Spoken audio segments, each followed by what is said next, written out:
সম্মানিত সুধী, বরিশাল ডিবেট অ্যাসোসিয়েশনের নিয়মিত আয়োজন বিডিএ কথন আপনাদের সবাইকে স্বাগত জানাচ্ছি। আজকে আমাদের 16তম পর্বে যে বিষয়ে আমরা কথা বলবো সেটি হচ্ছে দুঃসময়ে আশাবাদী বাজেট, এবং তার প্রাক্কালে আমি স্মরণ করছি আজ আমরা আমাদের মাঝে একজন বিশিষ্ট মুক্তিযোদ্ধা, রাজনীতিক এবং দেশের গণমানুষের নেতা, আমরা আমাদের সাবেক মন্ত্রী মোহাম্মদ নাসিমকে আমাদের মাঝ থেকে হারিয়েছি। আমরা তার বিদিয়া, তার মাগফিরাত কামনা করছি এবং তাকে আমরা আহ ফরিয়াদ করি আল্লাহ তাকে জান্নাতের সর্বোচ্চ আসনে প্রতিষ্ঠিত করবেন।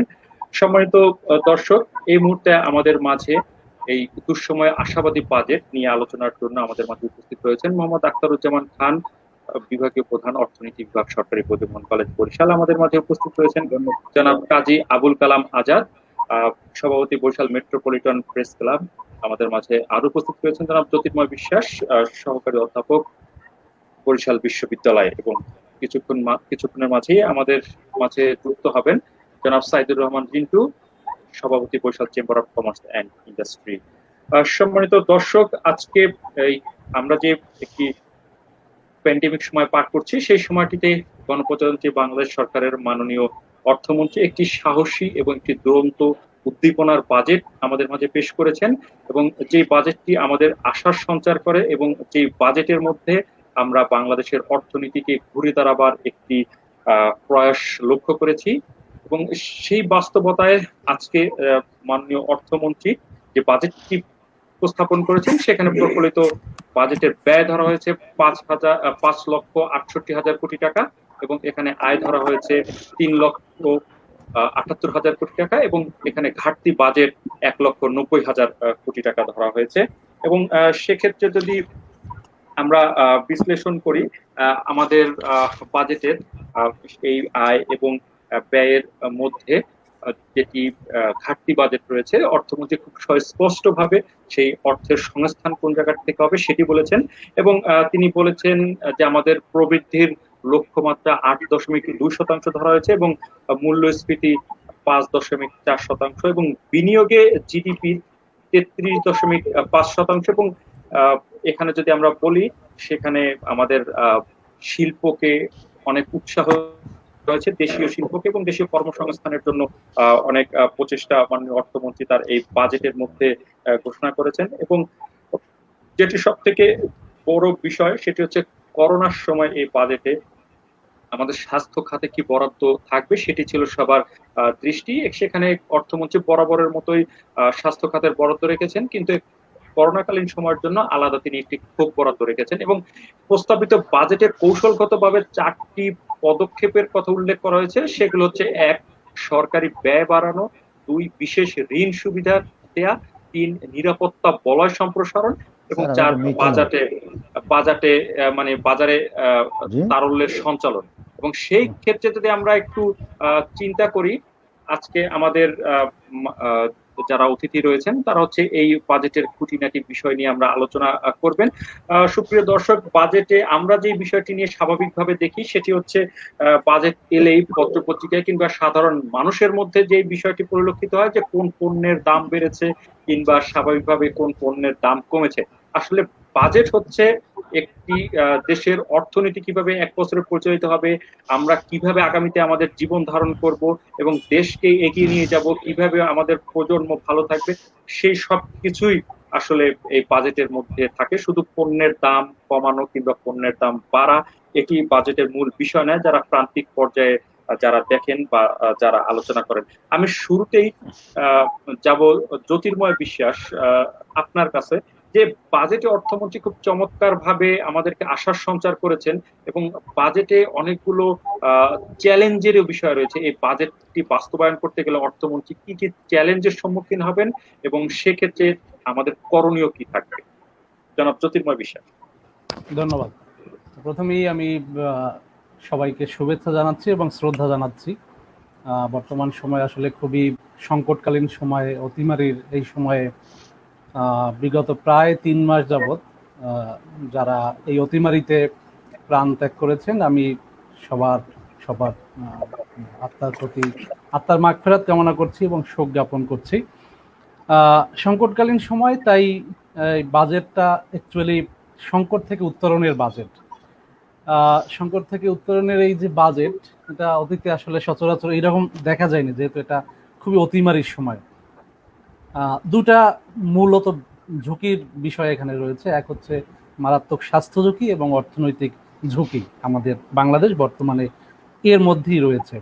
তাহলে বাজেটে অবশ্যই মাননীয় মন্ত্রীকে, অর্থমন্ত্রীকে জীবন ও জীবিকার একটা ভারসাম্য তাকে রক্ষা করতে হয়েছে।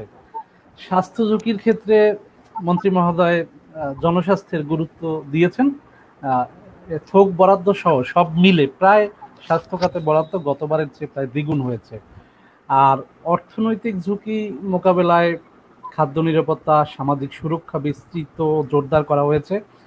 কৃষি ও ব্যবসা, শিল্পের ভর্তুকি ও প্রণোদনার ব্যবস্থা করা হয়েছে। তার মানে আমরা মোটামুটি বলতে পারি যে আমাদের যে সংকট থেকে উত্তরণের যে বাজেট, দ্যাট মিনস টিকে থাকার যে বাজেট, সেই হিসেবে অর্থমন্ত্রী মোটামুটি সেই দিকেই একটা বাজেট পরিকল্পনা করেছেন। এখন এই যে বিভিন্ন খাতে যে বরাদ্দগুলো দেওয়া হয়েছে, এগুলো ছিল মোটা দাগের, এরপরেও তো আরো অনেক বিষয় আছে।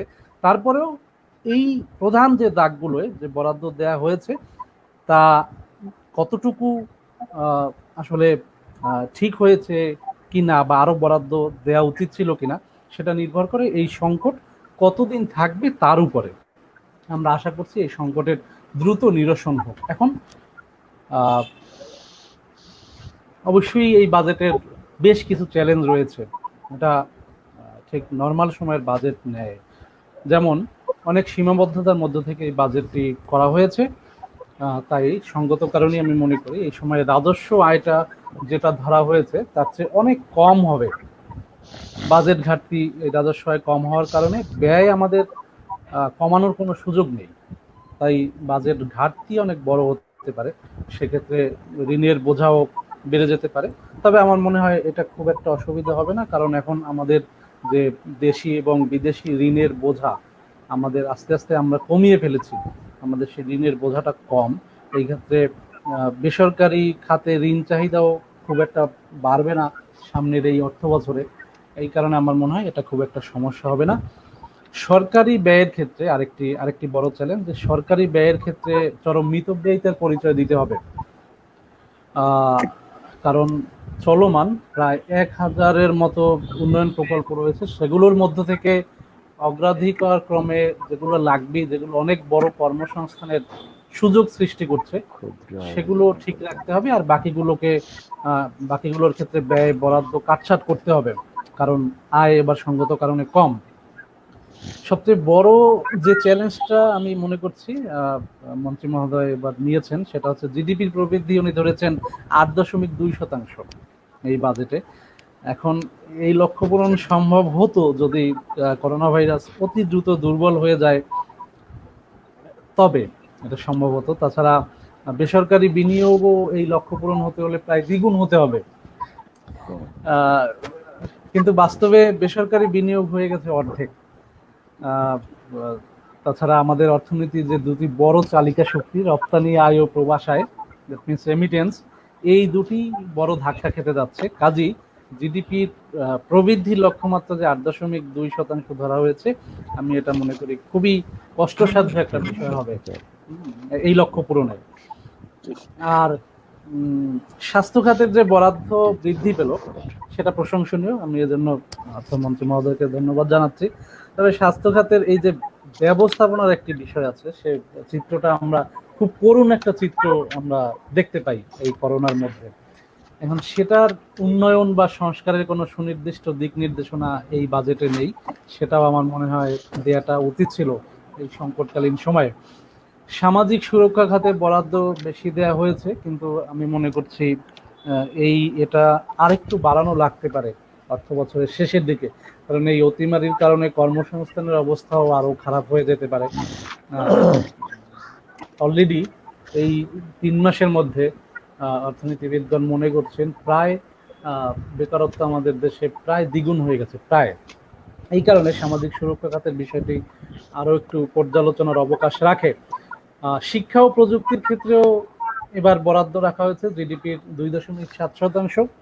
আমি মনে করি এইখানে আরো একটু বরাদ্দ বাড়ানো উচিত ছিল, কারণ নতুন বাস্তবতায় ছাত্রছাত্রীদেরকে ইন্টারনেট ও আধুনিক প্রযুক্তির আওতায় আনতে এই বরাদ্দ আমার কাছে ঠিক একদম যথাযথ মনে হচ্ছে না। আমি আরেকটু বাড়ানোর আশা করছি আর কি।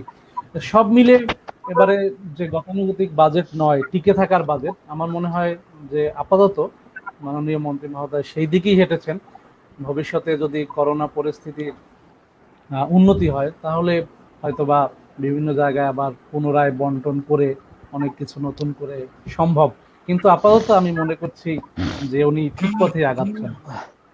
ধন্যবাদ। জি, জি স্যার, কিন্তু এখানে একটি বিষয় ঘুরে ফিরে আসে আসলে, অনেকে জানতেও চায়, বলতেও চায়, সেটি হচ্ছে আমাদের যে টাকার যে সংস্থান যেটি করা হয়েছে, যেটি বলা হয়েছে যে এনবিআর কর 58.1%, অভ্যন্তরীণ ঋণ 19.4%, বিদেশি ঋণ 13.4%, কর ব্যতীত প্রাপ্তি 5.8%, এনবিআর বহির্ভূত কর 2.6%, এবং বিদেশি অনুদান 0.7%।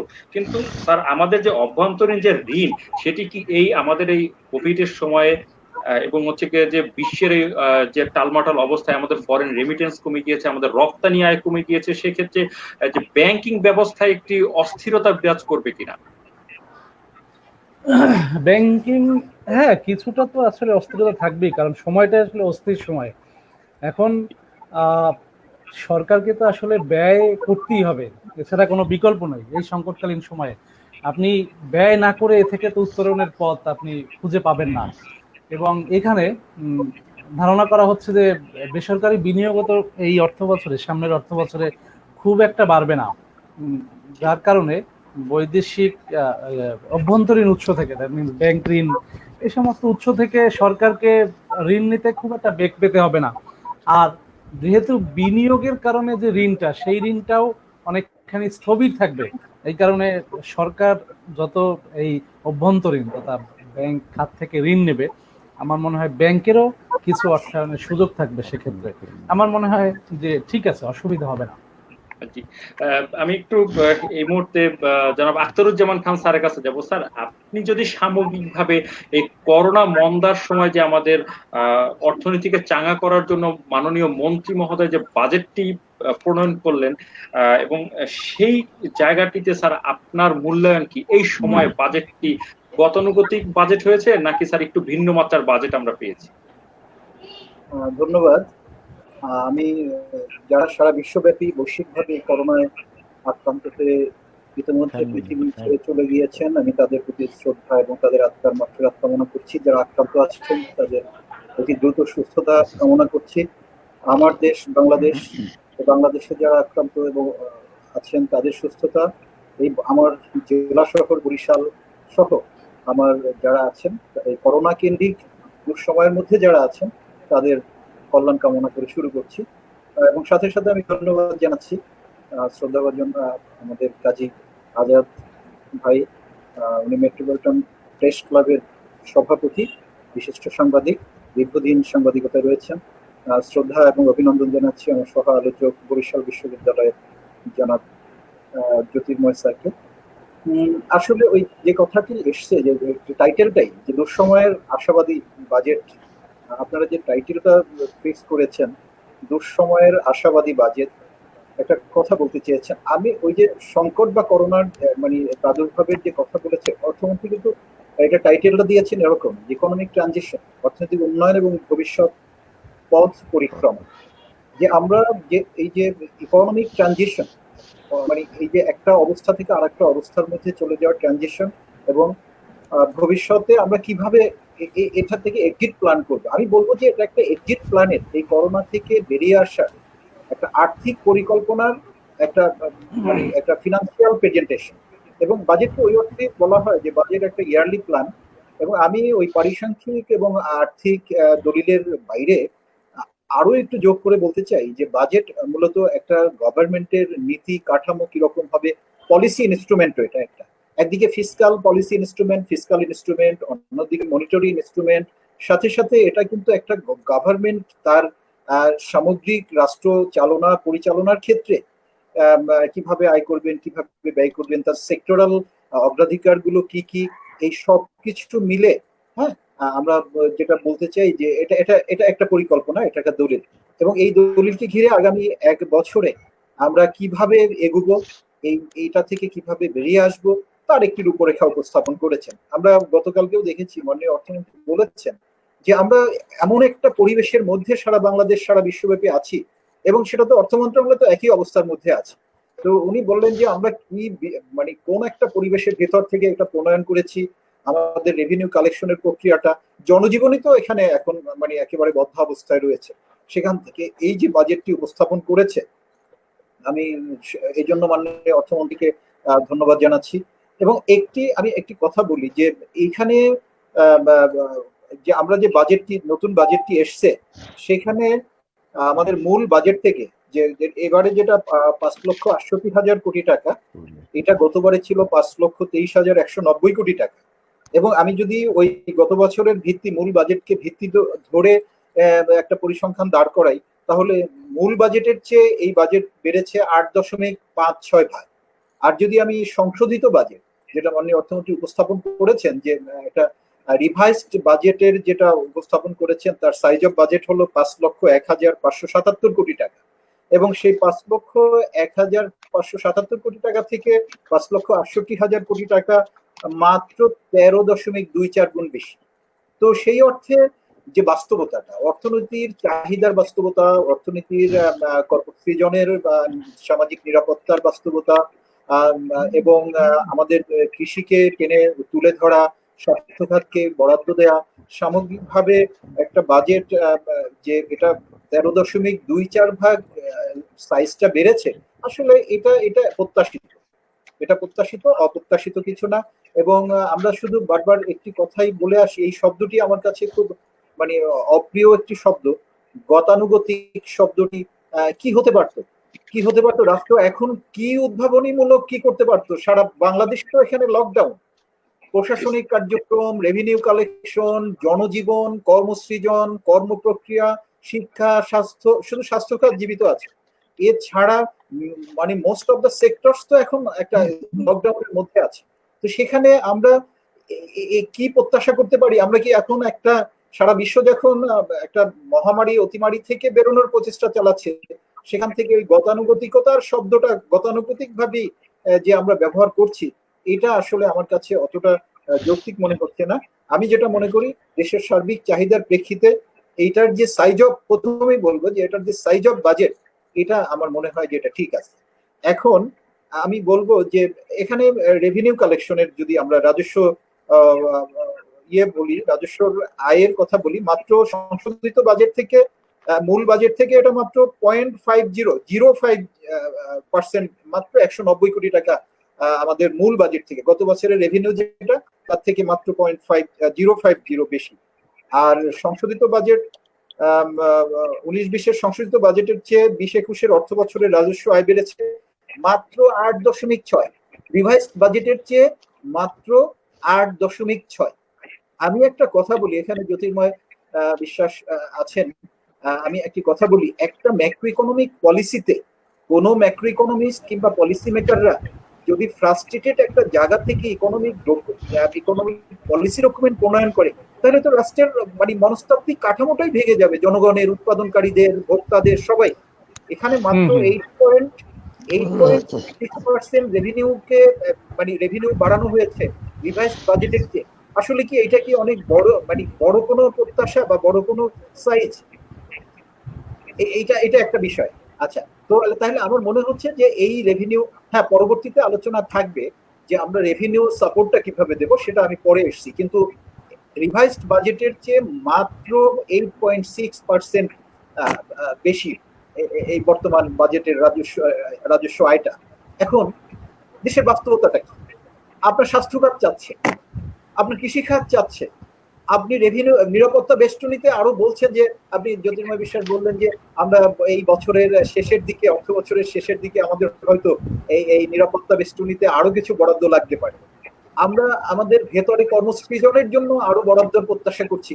আমি শুধু একটা কথাই বলবো যে শুধু বরাদ্দ দেন, শুধু আমার এই খাতে দেন, ওই খাতে দেন, আর যখনই আমি রেভিনিউ কালেকশনের বিষয়ে আমি একটি মানে প্রত্যাশার দিকে যাব, ওই যে কথা আমি বলছি যে ম্যাক্রো ইকোনমিক পলিসি ডকুমেন্ট যখন প্রণয়ন করা হয় তখন কিন্তু আমরা ম্যাক্রো ইকোনমিক্স এর যে পার্ট আছে আমাদের, সে পাঠের মধ্যে এক্সপেকটেশন, প্রত্যাশা, বিনিয়োগ প্রত্যাশা, ভোগ প্রত্যাশা, আমাদের দেশের উৎপাদনের প্রত্যাশা, এই প্রত্যাশা কিন্তু একটা দেশের ইকোনমিক অ্যাক্টিভিটিসকে বেগবান রাখে।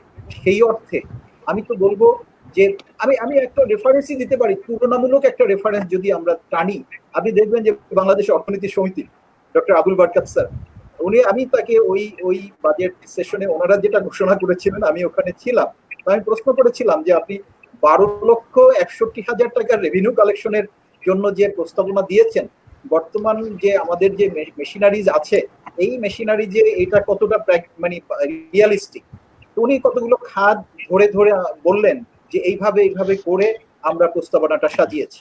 তো সেই অর্থে 8.6% যে রেভিনিউ যে বৃদ্ধির রেভিনিউ ইনকামের যে পরিধিটা নির্ধারণ করা হয়েছে, আমার কাছে এটার ব্যাকরণটা এবং কোভিড বাস্তবতার প্রেক্ষিতে এবং জনজীবনের চাহিদার বাস্তবতার প্রেক্ষিতে এইটাকে অতটা আনরিয়ালিস্টিক মনে হয় না, এবং এটাকে আমার কাছে মনে হচ্ছে যে এটা একটা চলমান প্রক্রিয়ার অংশ হিসেবে এটাকে আমরা বিবেচনা করতে পারি। জি স্যার, আপনাকে স্যার একটি গুরুত্বপূর্ণ বিষয়ে স্যার একটু আলোকপাত করার জন্য আমি একটু বরিশাল মেট্রোপলিটন প্রেস ক্লাবের সম্মানিত সভাপতি জনাব কাজী আবুল কালাম আজাদ আপনার কাছে যাচ্ছি, যে সেটি হচ্ছে আমাদের এবার ব্যক্তি শ্রেণীতে কর কমেছে, কর্পোরেট কর কমেছে, এবং এই বাজেটে কালো টাকা সাদা করার একটি সুযোগ থাকছে, এবং বলা হচ্ছে যদি অর্থ পাচারের মতো কোনো ঘটনা ঘটে সেক্ষেত্রে তাকে 50% জরিমানা দিতে হবে, তাকে শাস্তির আওতায় আনতে হবে, এবং হচ্ছে গিয়ে কালো টাকা বাজেটকে যদি আমরা বিশ্লেষণ করি তাহলে কালো টাকা সাদা করার জন্য সব থেকে বড় উপায়টি হচ্ছে শেয়ার মার্কেটে সেটি ইনভেস্ট করা, এবং কালো টাকা অবাধে সাদা করার একটি সুযোগ এবার বাজেটে থাকছে। এটিকে আপনি কিভাবে মূল্যায়ন করেন, কিংবা এটি বাজেট বাস্তবায়নের জন্য একটি চ্যালেঞ্জ হবে কিনা, কিংবা আমাদের যে আয় বৈষম্যটি আরো বৃদ্ধি করবে কিনা? ধন্যবাদ আপনাকে। আজকের এই আলোচনা বরিশাল ডিবেট অ্যাসোসিয়েশন যে আয়োজন করেছে, আর এই আয়োজনে আমাকে সম্পৃক্ত করার জন্য আরেকবার ধন্যবাদ জানাচ্ছি। শুরুতে আমি গভীর শ্রদ্ধার সাথে স্মরণ করি এই মহামারীর সময়ে যারা জীবন দিয়েছেন, স্বাভাবিকভাবে মৃত্যুবরণ করেছেন, কোভিড আক্রান্ত হয়ে মৃত্যুবরণ করেছেন।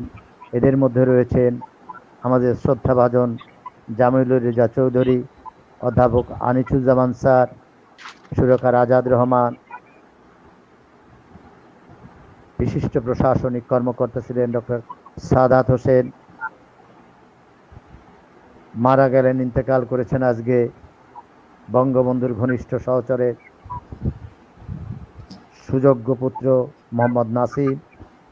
আমরা হারিয়েছি বরিশালের একজন বিশিষ্ট রাজনীতিক, বাংলাদেশ মহিলা আওয়ামী লীগের উপদেষ্টা পরিষদের সদস্য, বরিশাল জেলা আওয়ামী লীগের সিনিয়র সহসভাপতি, আমার সংগঠন বাংলাদেশ আওয়ামী লীগের দক্ষিণ বাংলায় আমাদের রাজনৈতিক অভিভাবকের সহধর্মিনী, বরিশালের নগর সেবক শ্রেণিয়াবাদ সাদেক আবদুল্লার মা, তাদের রুহের মাগফিরাত কামনা করছি।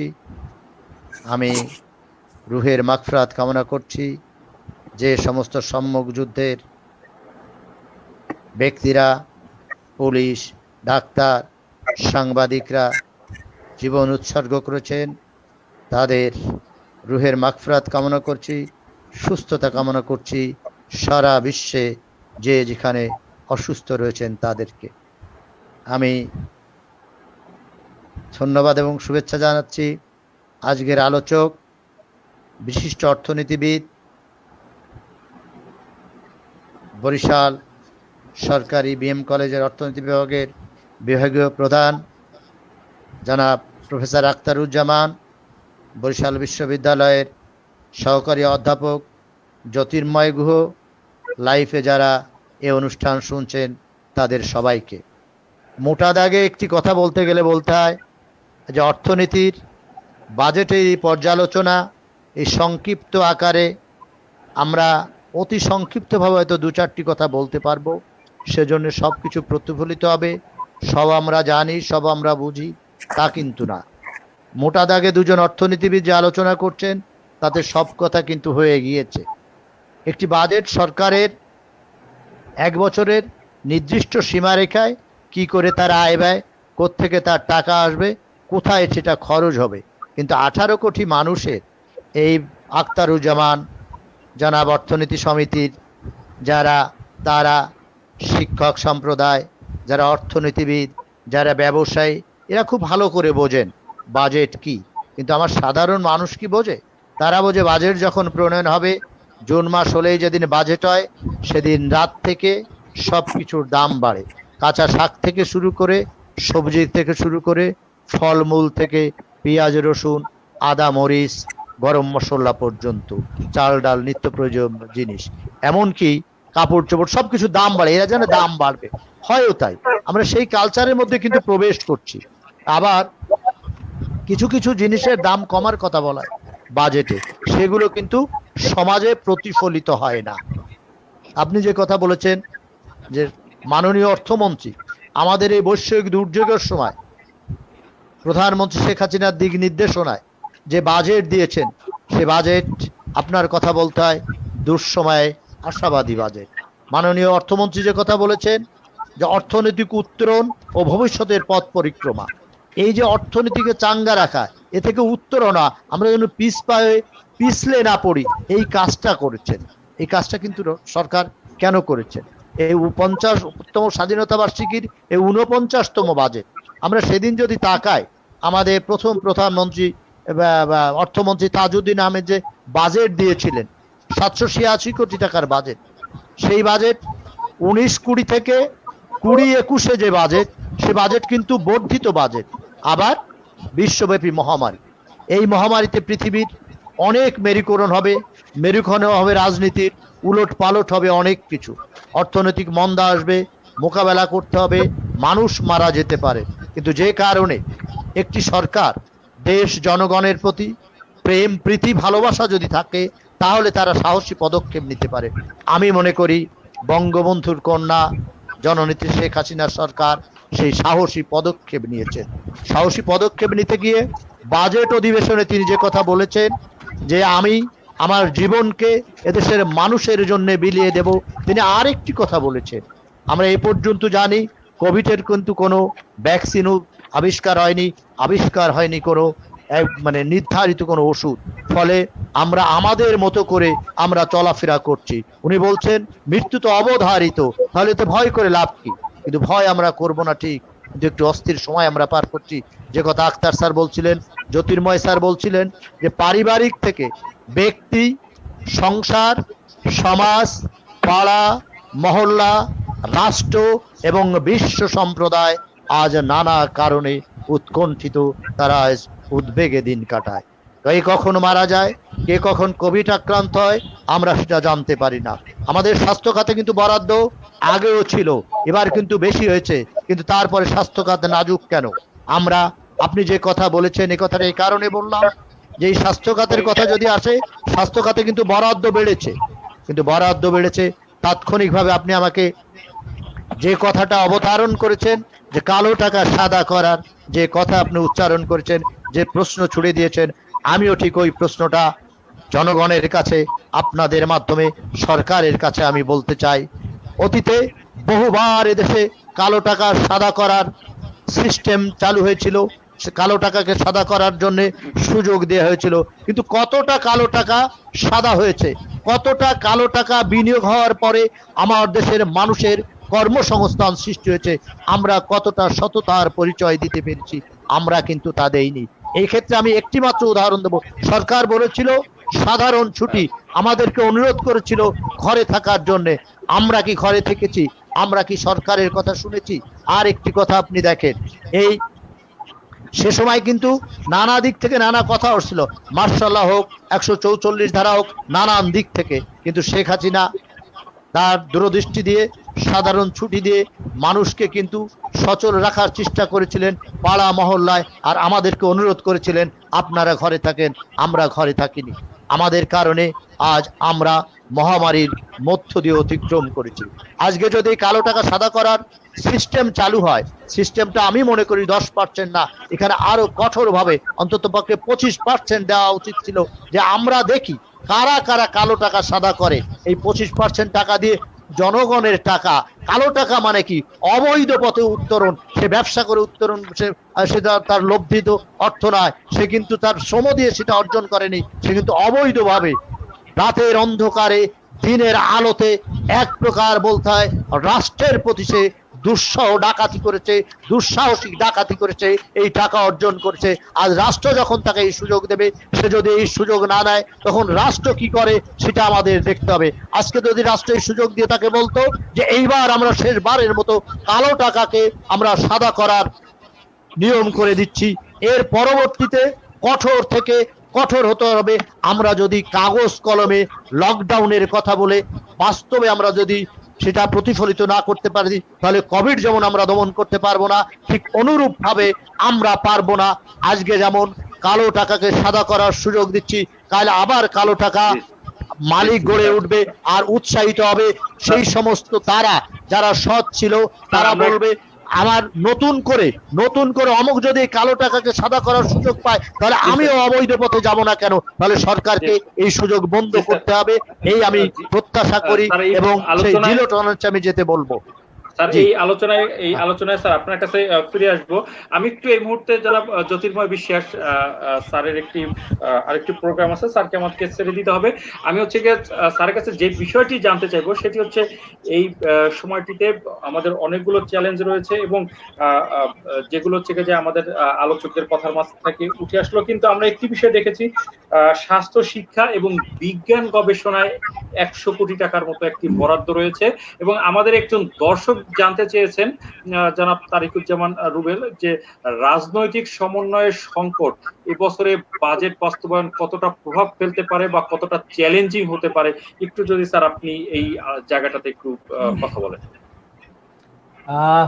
সময়টা তো আসলে সংকটের সময়, অ্যাকচুয়ালি মানে রাজনীতি যেটা হওয়া উচিত এই সংকটের সময় সেটাই আসলে হওয়া উচিত। এমনি অপরাজনীতি, অপশাসন এগুলো হওয়াটা আমরা আশা করছি না। এই কারণে আমাদের যে রাজনৈতিক দলগুলো আছে তাদের কাছ থেকে আমরা আশা করছি যে তারা সত্যিকার অর্থে আমরা রাজনীতি বলতে যেটা বোঝাই, এবং সরকারের কাছে আশা করছি যে সুশাসন সেটা যেন বজায় থাকে এই সংকটকালীন সময়ে। এটা আমরা এই বিভিন্ন রাজনৈতিক দলগুলোর কাছ থেকে আশা করতে পারি, এবং তারা যদি তাদের যে রাজনৈতিক ব্যবহার এবং সুশাসন বজায় রাখে, তাহলে এই সংকট থেকে আমরা উত্তরণ করতে পারবো। আমার মনে হয় আমরা আশাই করতে পারি আখতারুজ্জামান স্যার। পরিস্থিতি যত ভালো থাকবে, বিভিন্ন দলগুলো একসাথে মিলে এই সংকট উত্তরণে কাজ করবে, বিভিন্ন রাজনৈতিক দলগুলো তত দ্রুত আমরা এই সংকট থেকে উত্তরণ ঘটাতে পারবো। সেটি অবশ্যই স্যার, আমরা এই বিষয়টিকেও আমরা সব থেকে বেশি গুরুত্ব দিব। স্যার একটি বিষয় একটু জানতে চাইবো, সেটি হচ্ছে আমাদের যে করোনায় দায়িত্ব পালনে ক্ষতিগ্রস্তদের সহায়তার জন্য 850 কোটি টাকার একটি বরাদ্দ রাখা হয়েছে। আবার স্বাস্থ্য বিষয়ক বিভিন্ন খাতে বরাদ্দ 41,027 কোটি টাকা। আবার আমি যদি এই স্বাস্থ্য খাতের দিকে যদি তাকাই, সেক্ষেত্রে হচ্ছে করোনার টেস্টিং কিট, মাস্ক, ব্যক্তি সুরক্ষা সামগ্রী যেটাকে আমরা পিপিই বলি, এবং কাঁচামাল সম্পূর্ণ শুল্কমুক্ত করে দেওয়া হয়েছে। এবং বিশ্ব ব্যাংকের অর্থায়নে 1127 কোটি এবং এডিবির অর্থায়নে 1366 কোটি টাকার যে প্রকল্পের কথা বলা হয়েছে। সেক্ষেত্রে আবার যদি আমরা বিপরীত চিত্রে দেখি, যে রপ্তানি খাতে 1% প্রণোদনা এবং উৎসে কর 1% থেকে কমিয়ে 0.50% করা হয়েছে। এই খাত বিশ্লেষণে এই জায়গাটিতে স্যার যদি আমরা দৃষ্টি দিই, সেক্ষেত্রে আমাদের বাজেট কতটা ফলপ্রসূ হবে? দেখুন, আমি শুরুতে বলেছিলাম যে এটা হচ্ছে আপনার বিভিন্ন সংকটে করা হয়েছে, সম্পদের অনেক সীমাবদ্ধতার মধ্যে থেকে এই বাজেটটি করা হয়েছে। এখানে আশা করা হচ্ছে যে রাজস্ব আয় কম হবে, আবার ব্যয় একদমই কমানো যাবে না। যেহেতু বাংলাদেশ এখনো উন্নয়নশীল দেশ, এখনো আমরা ঠিক উন্নত কাতারে ওইভাবে যেতে পারিনি। আমাদের একটাকে ভালো করতে গেলে আরেকটা একটু টান পড়বে, এটাই স্বাভাবিক। এখন এই জিনিসগুলোকে আমাদের মেনে নিতে হবে। এই বছর রপ্তানির ক্ষেত্রে আমাদের প্রণোদনা কম আছে, বিনিয়োগের ক্ষেত্রে হয়তো বা প্রণোদনা সরকার কম দিচ্ছে। এখন এই সংকট থেকে আমরা আপাতত উত্তরণটা করি এই বছর, তারপরে না হয় সামনের বছরগুলোতে আমরা আগের যে গতিতে ছিলাম, অর্থনীতির যে প্রবাহগুলো ছিল সেগুলো আমরা নয় ফেরত আনবো। এই কারণে কিছুটা ত্যাগ করার মন মানসিকতা আমাদের মনে হয় এই বছরটি থাকবে সবারই। আমাদের তো টিকে থাকতে হবে। জি স্যার, সেটি একেবারে খুবই যৌক্তিক একটি বিষয়। কিন্তু স্যার একেবারে মানে আপনি হচ্ছেন আপনি স্যার বিশ্ববিদ্যালয়ের শিক্ষক জনাব আখতারুজ্জামান খান স্যার, বিশ্ববিদ্যালয়ের শিক্ষক, আমাদের গণমাধ্যম কর্মী হিসেবে যারা প্রেস ক্লাবের মাননীয় মেট্রোপলিটন প্রেস ক্লাবের সভাপতি রয়েছেন।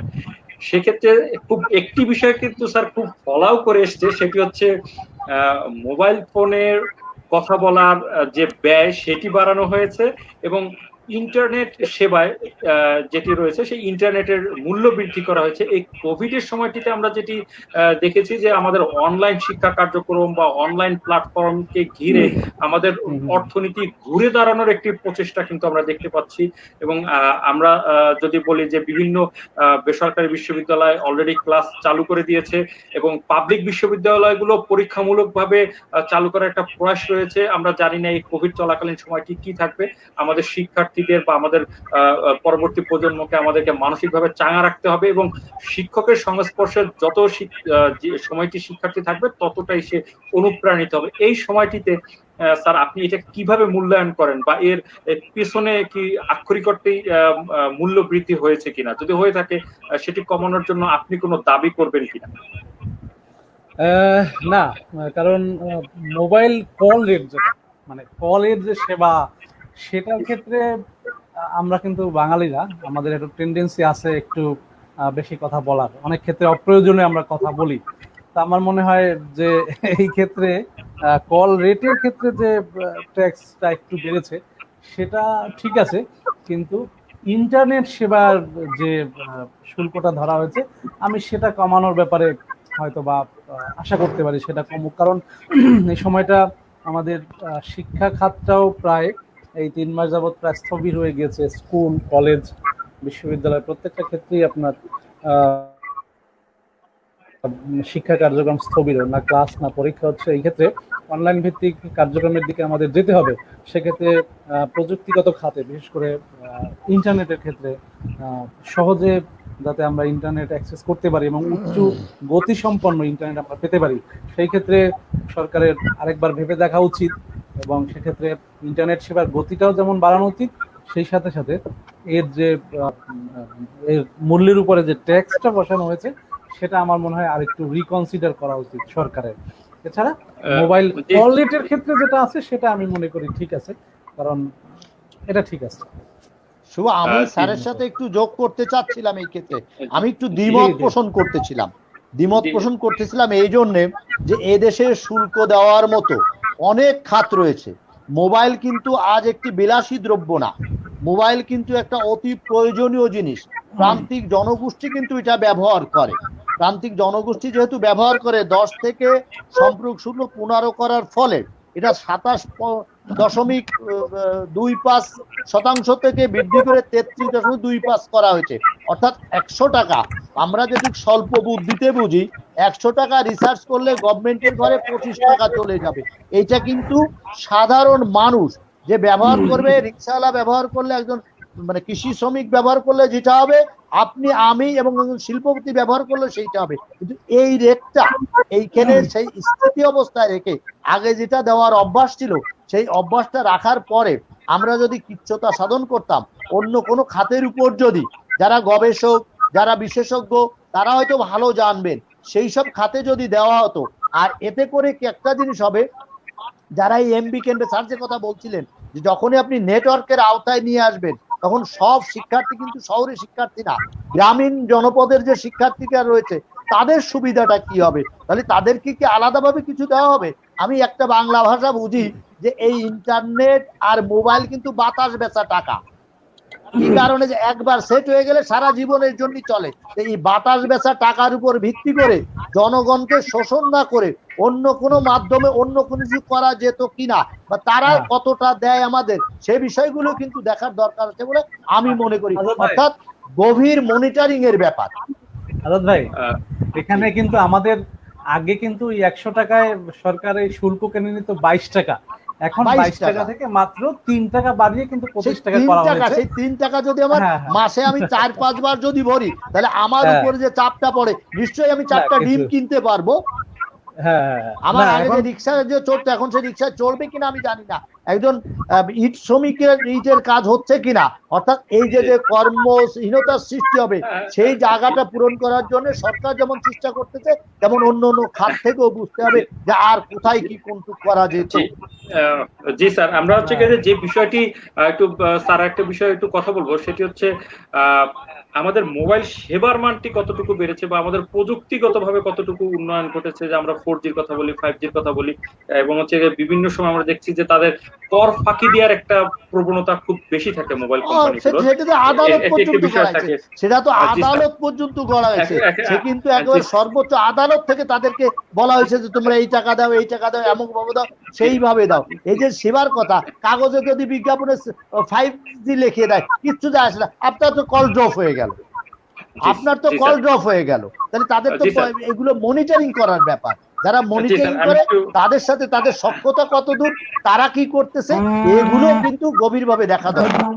জি, আমি একটু জনাব জ্যোতির্ময় স্যারের কাছে একদম শেষে যাব, যেটি হচ্ছে স্যার আপনার জন্য যেটি শেষ প্রশ্ন, সেটি হচ্ছে স্যার এবার পর্যটন খাতে আমরা বিশেষ কিছু দেখিনি, বা পর্যটন শিল্প এবং হচ্ছে গিয়ে যে এই প্যান্ডেমিক সময়টিতে শিক্ষা সেক্টর এবং হচ্ছে গিয়ে যে পর্যটন খাত যেটি রয়েছে, এই পর্যটন খাতে আমরা বিশেষ কোনো বরাদ্দ দেখিনি। এখানে হচ্ছে গিয়ে বেকারত্বের হার বেড়েছে, এবং এই পর্যটন শিল্প কিন্তু আমাদের একটি ইনক্রিজিং শিল্প ছিল এই করোনার পূর্ববর্তী সময়ে, এবং সেক্ষেত্রে স্যার আপনি কোনো বিশেষ দৃষ্টিপাত করবেন কিনা?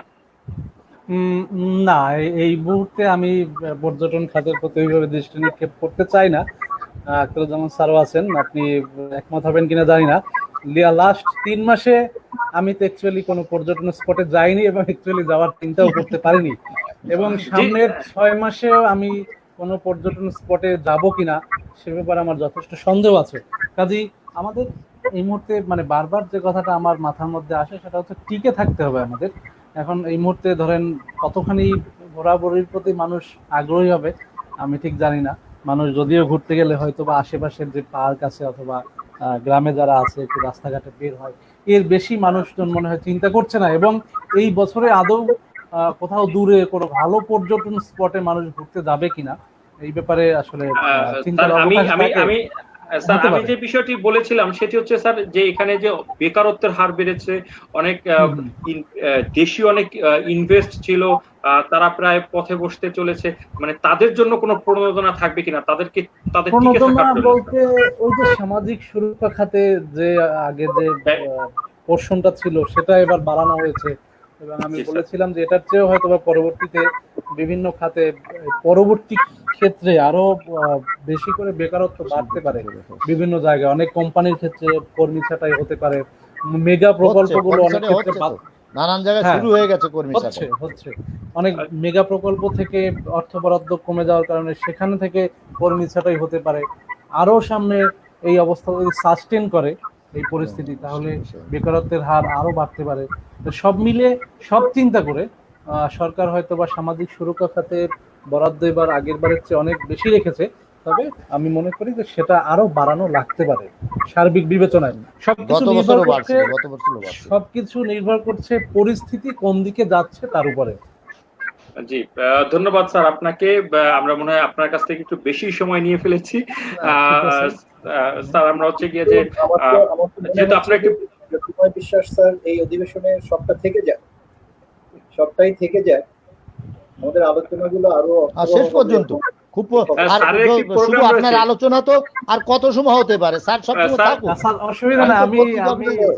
আমি আরো 8-9 মিনিট আছি, অসুবিধা নাই। জি, জি, 8 সাড়ে মিনিট। 8টার সময় থাকতে পারবো। জি ভালো স্যার, লাগতেছে আমারও আর কি। স্যার আমি একটু আখতারুজ্জামান খান স্যারের কাছে যাব, যেটি হচ্ছে স্যার এবার একটি বিনিয়োগ বাড়ানোর, দেশীয় বিনিয়োগ বাড়ানোর বা দেশি উদ্যোক্তাদের হচ্ছে একটি যদি বলি যে ইনভেস্ট বা শিল্প কারখানা করার জন্য অনেক বরাদ্দের কথা উল্লেখ করা হয়েছে, এবং আরেকটি বিষয় রয়েছে স্যার এই বাজেটে আমাদের বেকারত্বের হার কমানোর জন্য কি পদক্ষেপ নেওয়া হয়েছে, বা আমরা বেকারত্বের হার নিরসনের জন্য এই বাজেটে কি নির্দেশনা পাই? ধন্যবাদ। আমি একটি জায়গা আমি ক্লিয়ার করতে চাই। আমি আমি জি একজন জি স্যার।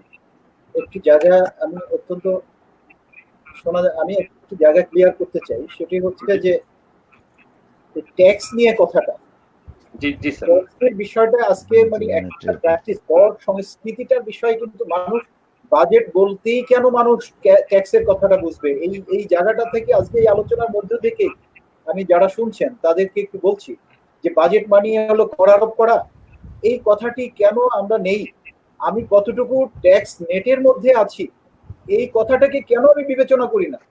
বাংলাদেশে 17 কোটি জনগণ, মাত্র 20 লক্ষ লোক কিংবা 21 লক্ষ লোক ট্যাক্স নেটের মধ্যে আছে।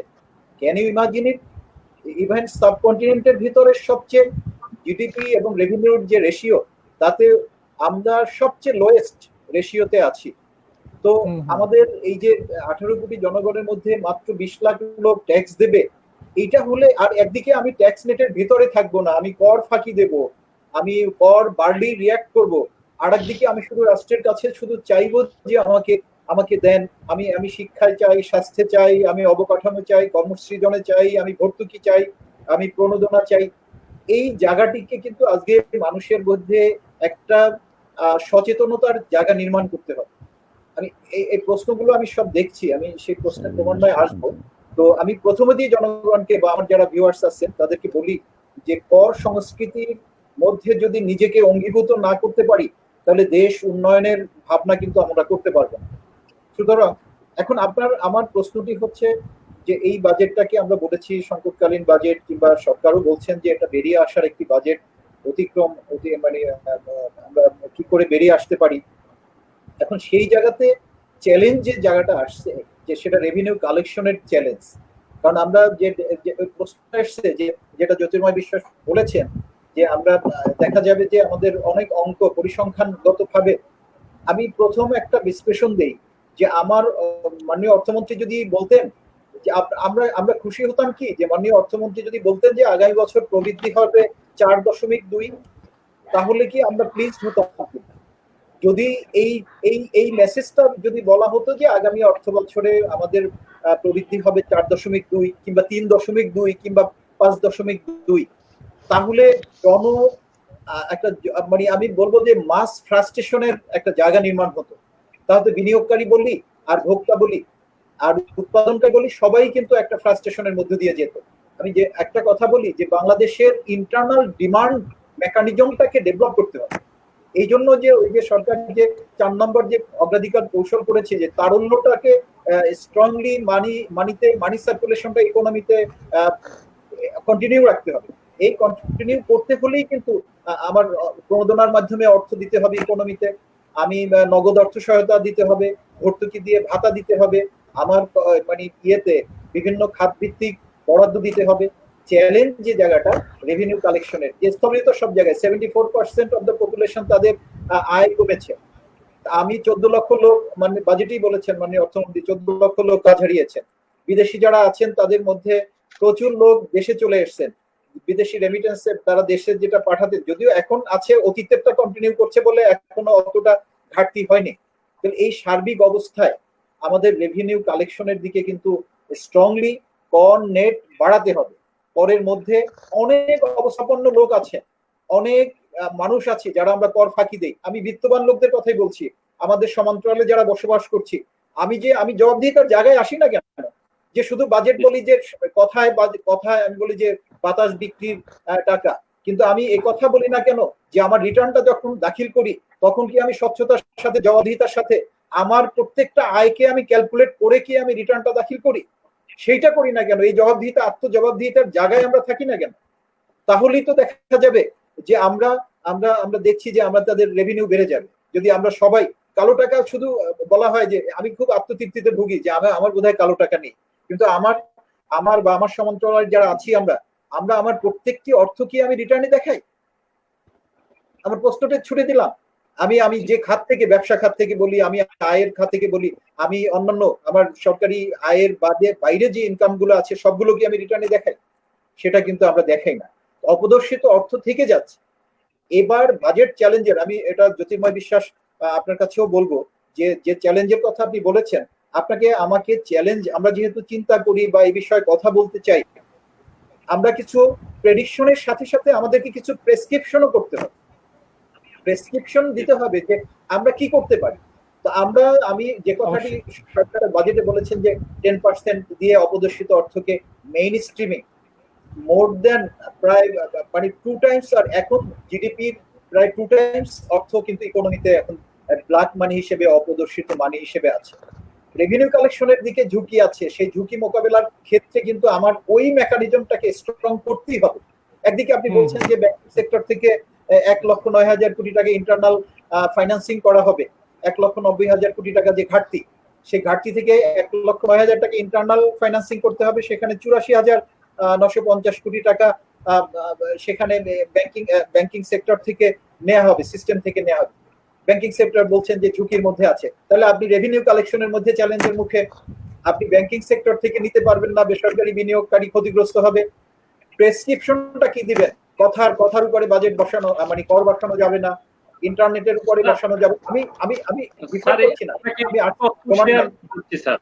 আমি আপনাকে ওদিকে কর্পোরেট কর কমানো হয়েছে, ইনকাম মানে ইনকাম ট্যাক্সের ডিরেক্ট ইনকামের যে সর্বনিম্ন কর সীমা সেটা 2.5 লক্ষ টাকা থেকে 3 লক্ষ টাকা করা হয়েছে। তাহলে হ্যাঁ, এই যে মহিলাদের ক্ষেত্রে 3.5 লক্ষ টাকা করা হয়েছে। এরপরে কর্পোরেট ট্যাক্সের যারা তালিকাভুক্ত, শেয়ার বাজারে তালিকাভুক্ত যারা কোম্পানি আছে তাদের কর্পোরেট ট্যাক্স ক্রমান্বয়ে কমানো হয়েছে, আর যত উপরে যাবে তত বেশি কমানো হয়েছে। এখন এই যে বিষয়গুলো, এই সমস্ত কমানো, আমরা কমানো হলেই প্লিজড হই, কিন্তু রাষ্ট্রের টাকা আসবে কোত্থেকে? এই ক্ষেত্রে যেহেতু কমানোটার বাস্তবতা আছে, সরকার যে এই যে কমিয়েছেন, সরকার কি তার রেভিনিউ কমে যাক এটা তো আর চাইবেন না, এই কমানোর বাস্তবতার প্রেক্ষিতেই সরকার হয়তো কমিয়েছেন, কিন্তু আমার ব্ল্যাক মানি কিংবা ওই যে যেটা বললাম যে অপদর্শিত যে আয়টা আছে, ওই আয়টাকে মেইন স্ট্রিমিং করতে হবে। মেইন স্ট্রিমিং করতে হলে যেটা আজাদ ভাই বলেছেন যে 10%-এর, এখানে আমার প্রস্তাব আছে, যে প্রস্তাবটা হচ্ছে যে এটাকে একটা ফ্ল্যাট রেট না করে, এটাকে ফ্ল্যাট না রেট না করে ইনিশিয়াল রেটটাকে আরেকটু উঁচু করে পরবর্তীতে যত বেশি ব্ল্যাক মানি হোয়াইট করার যে যত বেশি করবে তাকে তত একটু একটু করে ছাড় দেয়া। ইনিশিয়াল স্টেজে হয়তো 15% বা 20% করে আমি 10 কোটি বা 100 কোটি টাকার উপরে করলে আর হয়তো 15%, আরো 300 কোটি করলে 10%, এরকম করে একটা মানে হার নির্ধারণের জন্য প্রস্তাব করব। এটা একটা বিষয়। আর একটা বিষয় হচ্ছে যে প্রণোদনা, গভর্নমেন্টের যে প্রণোদনা, আমার কথা বুঝতে হবে, গভর্নমেন্টের যে প্রণোদনা, সেই প্রণোদনার মোর দেন 80% হলো ব্যাংকিং সেক্টর বেসড। ব্যাংকিং সেক্টরকে জীবিত রাখতেই হবে, এবং সেই ক্ষেত্রে আমার প্রাইভেট সেক্টর এখন অতটা ডিমান্ড করতে পারবে না, কারণ এখানে মানুষ কাজ হারাচ্ছে, মানুষের প্রাইভেট সেক্টর বাজার নেই। সেই কারণে আমার যদি আমি এই যে 30,000 কোটি টাকা, ওই কথা বলছি যে এখন তোমার প্রশ্নের জবাবে আসছি যে 30,000 কোটি টাকা বড় শিল্পের জন্য প্রণোদনার প্যাকেজ করা হয়েছে, ক্ষুদ্র এবং মাঝারি শিল্পের জন্য 20,000 কোটি টাকার প্রণোদনা প্যাকেজ করা হয়েছে লো ইন্টারেস্ট রেটে। 2,000 কোটি টাকায় গ্রামীণ এবং অবকাঠামোতে যারা আছে, গ্রামীণ পর্যায়ে যারা কৃষক আছে, 4টা ব্যাংকের মাধ্যমে, পল্লী কর্মসংস্থান ব্যাংক, তারপরে পল্লী সমবায় ব্যাংক, এরকম 4টা ব্যাংকের মাধ্যমে লোয়ার এবং লোয়েস্ট রেটে ইন্টারেস্টের মানে লোয়েস্ট ইন্টারেস্টে তাদেরকে ঋণ সুবিধার কথা বলা আছে, রিফাইন্যান্সিং এর কথা বলা আছে, আরএমজি তে কর ছাড় দেওয়া হয়েছে, আরএমজি কর্পোরেট ট্যাক্স কমানো হয়েছে। এই সামগ্রিক, এবং ওদিকে নিরাপত্তা বেষ্টনী, 11 লক্ষ লোক নতুন করে নিরাপত্তা বেষ্টনীতে ঢুকবে।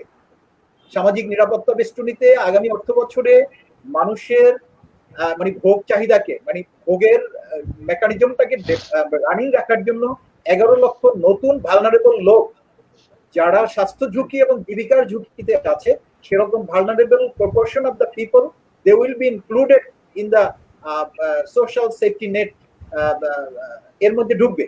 তাহলে এই যে ইন্টারনাল ডিমান্ড মেকানিজমের মধ্যে এবং কর্পোরেট বিনিয়োগের মধ্যে, কর্পোরেট বিনিয়োগ যাতে মানে বিনিয়োগটা, বেসরকারি বিনিয়োগটা যাতে বাড়ে, এই জন্য তো সব ফিসকাল মেজার্স নিচ্ছে। প্রথম ইনসেন্টিভটা জনাব আবুল কালাম আজাদ মহোদয়, আপনি খেয়াল করবেন যে প্রথম ইনসেন্টিভটা দেওয়া হয়েছে বাংলাদেশের বিনিয়োগের উচ্চ, যারা 5,000 কোটি টাকার যে শ্রমিকদের বেতন খাতে, যে তাদের যেন জীবিকার কোনো ঝুঁকি তৈরি না হয়। আপনি দেখেন যে একটা জায়গাতে পলিসি মেকিং এ ভাইব্রেশন থাকবে, চিন্তার মধ্যে হয়তো ট্রায়াল এবং এরর থাকতে পারে, কিন্তু আপনি একটা জায়গায় যে ফিডব্যাক, আমরা যারা উল্টো দিকে আছি, আমাকে 5,000 কোটি টাকা প্রণোদনা দেওয়া হলো, আমি ওইটাকে হ্যান্ডেল করলাম উল্টো ভাবে, তাহলে তো হবে না। হ্যাঁ, ব্যাংকিং সেক্টর স্যার যে কথা বলছিলেন right, it is true. Banking sector এটাকে অর্গানাইজ করতে হবে। সুতরাং বেসরকারি খাতের 100টি বিনিয়োগ স্পেশাল ইকোনমিক জোন আছে, সেখানে বিনিয়োগের জন্য প্রচুর বিদেশি, এটা দীর্ঘমেয়াদী স্যার, এই যে স্পেশালাইজ এগুলো এটা দীর্ঘমেয়াদী, 1 বছরের মধ্যে সম্ভব না। আর কোভিড কতদিন থাকবে তাও আমরা জানি না। কোনটা? সেটাই, মানে এটা তো 1 বছরের যে বাজেট, কোভিড কতদিন থাকবে, আমি বলছি কোভিড কতদিন থাকবে তাও আমরা জানি না, নতুন করে হয়তো সম্ভব না। কিন্তু আপনি যে কথা বলছিলেন যে এই যে শিল্প সহায়তা, সাথে সাথে যেটা ঘোষণা করা হলো স্বল্প সুদে, যে নিয়ে যে গ্রহণ করার পরে যে খাতে যেভাবে খাটানো দরকার ছিল সেইটা খাটলো কিনা, সেই জায়গায় গেল কিনা, আপনি এই যে যথার্থ প্রশ্নটা তুলছেন, এইটাও তো দেখভাল করার দরকার আছে স্যার। আচ্ছা, এরপরে আমি বলি যে 100টি মানে এরপরে যে কথাটি বলা হচ্ছে যে আমাদের কাছ থেকে স্যার হচ্ছে জ্যোতির্ময় স্যার যেতে যাচ্ছেন, যে আমরা হচ্ছে যে আপনাকে পরবর্তী একটি অনুষ্ঠানে আমরা পাবো দীর্ঘ সময়। সেই প্রত্যাশা। ধন্যবাদ। সবার সাথে আমি থাকতে পেরে খুব ভালো লাগছে। ভালো থাকবেন, নিরাপদ থাকবেন, আমি সুস্থ থাকবেন, ক্ষমা ভালো চেয়ে থাকবেন নিচ্ছি সবার কাছ থেকে। স্যার। জি, ধন্যবাদ।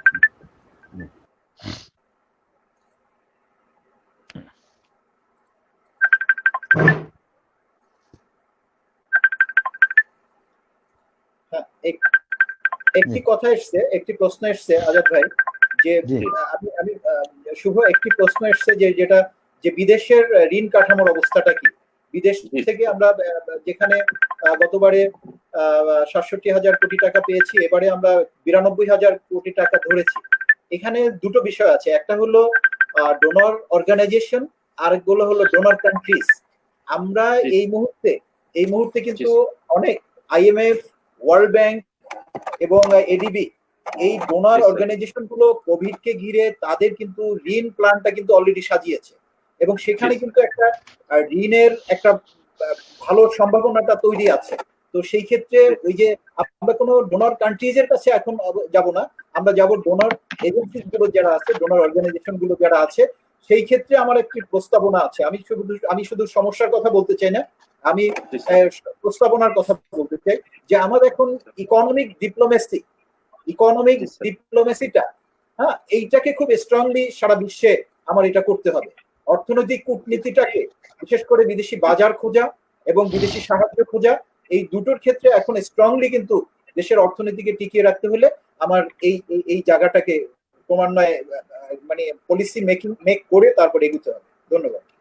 জি স্যার, আমি একটি বিষয় একটু বলবো, সেটা হচ্ছে স্যার আপনি যে বিষয়টি নিয়ে কথা বললেন যে স্যার ট্যাক্সের বিষয়টি, এবং সেক্ষেত্রে যদি আমরা বলি স্যার যে আমাদের আয় বেড়েছে, আমাদের ভোগ ব্যয়ও বেড়েছে, কিন্তু আমাদের আয় এবং ভোগ ব্যয়ের যে একটা সামঞ্জস্য রয়েছে, কিন্তু এই মুহূর্তে গত 1 দশকে আমাদের আয় অনেকাংশে বেড়েছে, সেক্ষেত্রে কিন্তু স্যার আমাদের করদাতার সংখ্যা খুব একটা বাড়েনি। মানুষ কেন স্যার হচ্ছে কি যে এই কর দিচ্ছে না, এবং আমরা সেই নতুন করদাতা খুঁজে বেড়ানোর জন্য স্যার আপনার কোনো সুনির্দিষ্ট প্রস্তাবনা আছে? এখানে আমার একটি কথা আছে, আমি দুটি প্রসঙ্গে এর সাথে জড়িত। আমরা যখনই বাজেটটি বরাদ্দ করব, বাজেটটি বরাদ্দের সময় কিংবা ব্যয়ের সময়, ব্যয়ের গুণগত মানটা, কোয়ালিটি অফ এক্সপেন্ডিচার, যে আমি যে ব্যয়টা বরাদ্দ করছি এটা কোয়ালিটিটা, এটা কতটুকু গুণগতভাবে এটা ব্যবহার হচ্ছে, এটা একটা প্রসঙ্গ। আর একটা হলো আমাকে তুমি ব্যয় করতে দিবে, আমার ব্যয়ের সক্ষমতা আছে কিনা, এটা দুটো বিষয়। এবং এই যে এই দুটো বিষয় উপরে কিন্তু যারা করদাতা তারা নির্ভর করে। যখন করদাতা মনে করে যে না আমার টাকাটি সুষ্ঠুভাবে গুণগতভাবে ব্যয় হচ্ছে রাষ্ট্র বা সমাজের জন্য, তখন কিন্তু সে কর দিতে উৎসাহিত হবে। আর একটা হচ্ছে কর আদায়ের যে মেকানিজমটা অত্যন্ত জটিল। আমি প্রস্তাব করব যে এইবারে ওই যে রিটার্ন দাখিল করতে গিয়ে জনগণ কিন্তু হতাশাগ্রস্ত হয়ে যায়। 10 পৃষ্ঠা 12 পৃষ্ঠা 14 পৃষ্ঠার যে এত জটিল মেকানিজম, এবারে কিন্তু সরকার একটা প্রভিশন করেছে অটোমেশনের জন্য, ট্যাক্স অটোমেশনের জন্য। 2000 টাকা যারা অনলাইনে রিটার্ন সাবমিট করবে 2000 টাকা সে কর মওকুফ পাবে। তো সুতরাং অনলাইনের মাধ্যমে আমার গ্রামে গঞ্জে এই পরিধিটা বাড়াতে হবে। আমি তো মনে করি আমার একটু ভিন্ন মত আছে। আমার ভিন্ন মতটা এরকম যে আমি তো মনে করি যে রাষ্ট্রে যিনি আজকে জন্মগ্রহণ করবেন তারই 1 টাকা করে ট্যাক্স দিতে হবে। ও গার্ডিয়ান 1 টাকা করে ট্যাক্স দেবে, সে জন্মগ্রহণ করেছে তার নামে ট্যাক্সের রিটার্ন খোলা হবে এবং ট্যাক্সের রিটার্ন। আজাদ ভাই হয়তো ক্ষুব্ধ হবেন, নাগরিক না আমি শুনতেছি আমি বলবো জি। শিশুরা জন্মগ্রহণ করবে, সে 1 টাকা 50 পয়সা, আমি বলি 10 পয়সা ট্যাক্স দিবে। 12 মাসে 1 পয়সা, 12 মাসে 12 পয়সা ট্যাক্স দিবে। কিন্তু তার নামে এই রিটার্ন খোলা হলে পরেই তার রাষ্ট্রের প্রতি যে দায়িত্ববোধ, যে রাষ্ট্রের আমি জনগণ, আমি ট্যাক্স দিচ্ছি, আমি রাষ্ট্রের ওনার, তো এই যে দায়িত্ববোধটা যখন তৈরি হবে তখন কিন্তু ক্রমান্বয়ে এই যে আমাদের মধ্যে যে ট্রেজারি বেঞ্চের মধ্যে যে একটা বাইল্যাটারাল যে কমিউনিকেশন গ্যাপ আছে, এই গ্যাপটাও থাকবে না এবং ব্যয়ের গুণগত মান বাড়বে। এবং সেই প্রেক্ষিতে আমি প্রস্তাব করব যে ট্যাক্স নেটটা বাড়ানো এবং নেটটা গ্রামে অনেক অবস্থাপন্ন। আমি কোভিডের এই বিষয়টার বাস্তবতার বাইরে যেটা বলবো সেটা তো আমি বলেছি যে কোভিডের এই বাস্তবতায় রেভিনিউ কালেকশনের চেয়ে যেতে হবে ওই যে অপ্রদর্শিত অর্থকে, ওটাকে কালো টাকা সাদা টাকা এইভাবে চিহ্নিত করলে কিন্তু আমরা ভিন্ন ব্যাকরণে পড়ে যাব, নৈতিকতার প্রশ্ন এসে যাবে। কিন্তু নৈতিকতা ইকোনমি অনেক সময়, নৈতিকতার বিষয়ের সাথে কিন্তু ইকোনমি অনেক সময়ই কিন্তু একটা সম্বন্ধ বা একটা ভারসাম্যে যেতে চায়, একটা জায়গায় যেতে চায় যে অপ্রদর্শিত অর্থটাকে মেইন স্ট্রিমিং করা দরকার। তাহলেই কিন্তু দেশে, আমি যদি স্বাস্থ্য খাতে, এখন হসপিটাল নেই, ভেন্টিলেটর নেই, অক্সিজেন নেই, ভালো কোভিড ডেডিকেটেড হসপিটাল নেই, আমি যদি এখানে বলি যে এই সেক্টরে, এই স্বাস্থ্য খাতের হসপিটাল সেক্টরে, স্বাস্থ্য অবকাঠামো সেক্টরে, হ্যাঁ, গ্রামীণে আজকে বরিশালের চরাঞ্চল দ্বীপাঞ্চলে আপনি আমাকে এই ক্ষেত্রে ভুলে যেতে পারে, আমার এই ক্ষেত্রে আপনি অনুমতি দিলে স্যার আমি একটু সুযোগ খুঁজে পেতে চাই স্যার, আপনি যদি আমাকে সুযোগ দেন স্যার একটু। এই যে যেমন বললেন অবকাঠামোগত দিকগুলি, এই যে কোভিড আসছে, আমরা যদি বলে থাকি যে ইতিমধ্যে বিগত দিনগুলিতে স্বাস্থ্য খাতে যেসব বরাদ্দ ছিল সেই সব বরাদ্দ আমরা এমনও সংবাদপত্রে দেখছি, গণমাধ্যমে এমনও এসছে যে এক্সরে মেশিন, নতুন এক্সরে মেশিন কিনতে গিয়ে টাকা, সারতে গিয়ে টাকা, রক্ষণাবেক্ষণে টাকা, সেই মেশিন চলে না অন্য একটি কোম্পানির কিংবা একটি বেসরকারি ডায়াগনস্টিক সেন্টারকে সুযোগ দেওয়ার জন্য সরকারি পর্যায়ে ওইটা নষ্ট থাকে।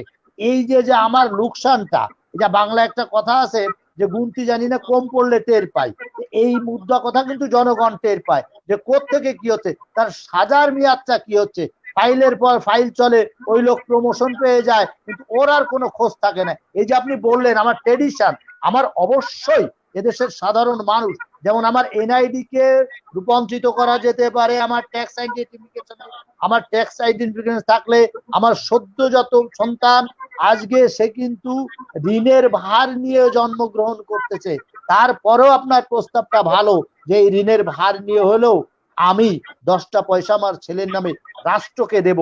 কিন্তু রাষ্ট্র থেকে যখন আমি দেখি যে আমার রাষ্ট্রের একজন কর্মকর্তা অপরাধ করে পার পেয়ে যায়, আমি শূন্য ইসের কথা বলে তারপরে সে সাজা পায় না, তখন স্বাভাবিকভাবে আমার মনটা খারাপ হয়ে যায়। এই যে শিল্প প্রণোদনার কথা বললেন, আপনি নিজেই কিন্তু বলছেন স্যার আমি টাকা দিলাম 5,000 কোটি টাকা একটি শিল্প প্রতিষ্ঠানকে বাঁচিয়ে রাখার জন্য, যে তুমি এদের ছুটি দিও না, তোমার কাজটা চালু রাখো, এই জন্য তোমার শ্রমিকের বেতন তোমার কত দরকার এটা নাও।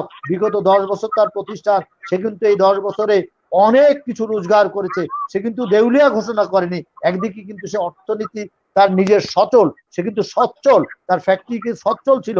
কোভিড আসার পরে হয়তো সাময়িক অসুবিধা দেখা দিচ্ছে, সেই অসুবিধা দেখার কারণে কিন্তু মানে বঙ্গবন্ধু কন্যা সরকার কিন্তু মানুষকে সাথে সাথে খাদ্য সহায়তা দিয়ে দিচ্ছে, আর ওনাদেরকে বলছে যে তোমরা তোমাদের কর্মীগুলো দিও না, তোমাদের লাগে তোমরা শিল্প সহায়তা নাও। ওই যে কথা আপনি বলছেন ওইটাই মূল কথা স্যার, ব্যক্তির নীতি নৈতিকতা, রাষ্ট্রের ভিত্তিকে মজবুত করে এবং রাষ্ট্রের ভিত্তিকে নড়বড়ে করে দেয়। আর আমার দেশের যে সামাজিক অর্থনৈতিক যে ক্লাসিফিকেশন সেটা কিন্তু দ্বিমুখী না, তৃতীয়টা 3-4টে শ্রেণী না, 5-7টা শ্রেণীতে বিভক্ত। ফলে এদের এই ভাবনা কিন্তু দুর্নীতিতে নিমজ্জিত হয় বা দুর্নীতিতে আকৃষ্ট হতে চায়। কিন্তু রাষ্ট্র যদি কঠোর হয় তাহলেই কিন্তু এগুলো স্যার সম্ভব। আপনি যে কথা বললেন আমি সমর্থন করব, কিন্তু দুর্নীতিকে কঠোর হস্তে দমন করতে পারলেই কেবল এগুলি সম্ভব হবে স্যার। জি জি স্যার, আমি যেটি বিষয়ে মাননীয় অর্থমন্ত্রী মহোদয় এবং বিভিন্ন গণমাধ্যমে এবং বিভিন্ন আলোচকরা সবসময় স্যার একটি বিষয় বলেন যে বাজেট সবসময় হচ্ছে কি যে জনবান্ধব এবং দেশকে অগ্রগামিতার দিকে এগিয়ে নেওয়ার বাজেট, কিন্তু বাজেট বাস্তবায়নের জন্য সুশাসন হচ্ছে সব থেকে বেশি জরুরি। এই কথাটি হচ্ছে কি যে সবসময় আমরা হচ্ছে কি যে জানি। এবং একটি আমি দিলে তো পেতে চাবো।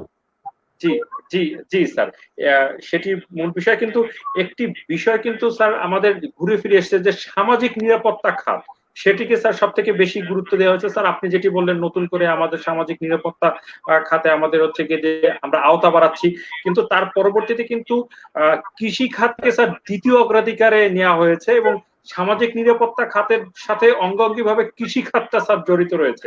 এবং কৃষি খাতে কিন্তু স্যার গত বছরের থেকে প্রায় 2000 কোটি টাকারও বেশি বরাদ্দ বাড়ানো হয়েছে। এবং সেক্ষেত্রে স্যার আমাদের এই সামাজিক নিরাপত্তার জন্য কৃষি খাত অত্যন্ত জরুরি স্যার। এবং সেক্ষেত্রে এখানে আমাদের কর্মসংস্থানেরও সুযোগ রয়েছে কিনা, এবং আমরা হচ্ছে যে সামাজিক নিরাপত্তার জন্য এই কৃষি খাতকে কতটা প্রতিফলন বা বাজেটের বাস্তবায়ন কতটা আমরা করতে পারবো স্যার। আচ্ছা, ধন্যবাদ। আমি সুশাসন প্রশ্নে এই যে কথাটি বলবো, আমি কিন্তু ওই কথাটি বলেছিলাম, খেয়াল আমার আলোচনাটা যদি আপনারা একটু অ্যাড্রেস করেন, যে আমি বলেছিলাম যে কোয়ালিটি অফ এক্সপেন্ডিচার, আমি যে রাষ্ট্রের যে বরাদ্দটি হচ্ছে এইটার ব্যয়টা কতটা গুণগত মানসম্পন্ন ভাবে হচ্ছে, তার ভিতরে কতটা স্বচ্ছতা এবং জবাবদিহিতার মাধ্যমে হচ্ছে, সেইটার উপর কিন্তু ডিপেন্ড করবে যে যারা ট্যাক্স দিবে তাদের রেসপন্সটা।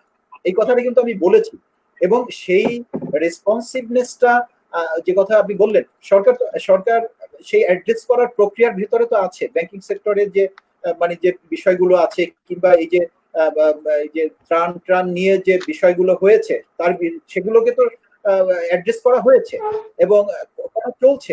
হয়তো সবটা হয়ে উঠতে পারিনি, কিন্তু এগুলোকে কিন্তু ক্রমান্বয়ে অ্যাড্রেস করে কিন্তু প্রায় অনেকগুলো পদক্ষেপ, স্ট্রং পদক্ষেপ কিন্তু নেওয়া হয়েছে। সুশাসনের প্রশ্নটি বাজেট বাস্তবায়নের বিষয় অন্যতম প্রধান একটি উপকরণ।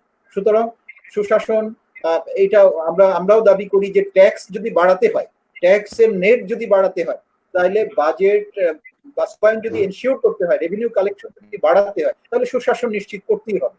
এটা এবং সরকারও এর প্রচেষ্টার ভিতরে আছে এবং সরকার উদ্যোগ নিয়েছেন বিভিন্ন ক্ষেত্রে।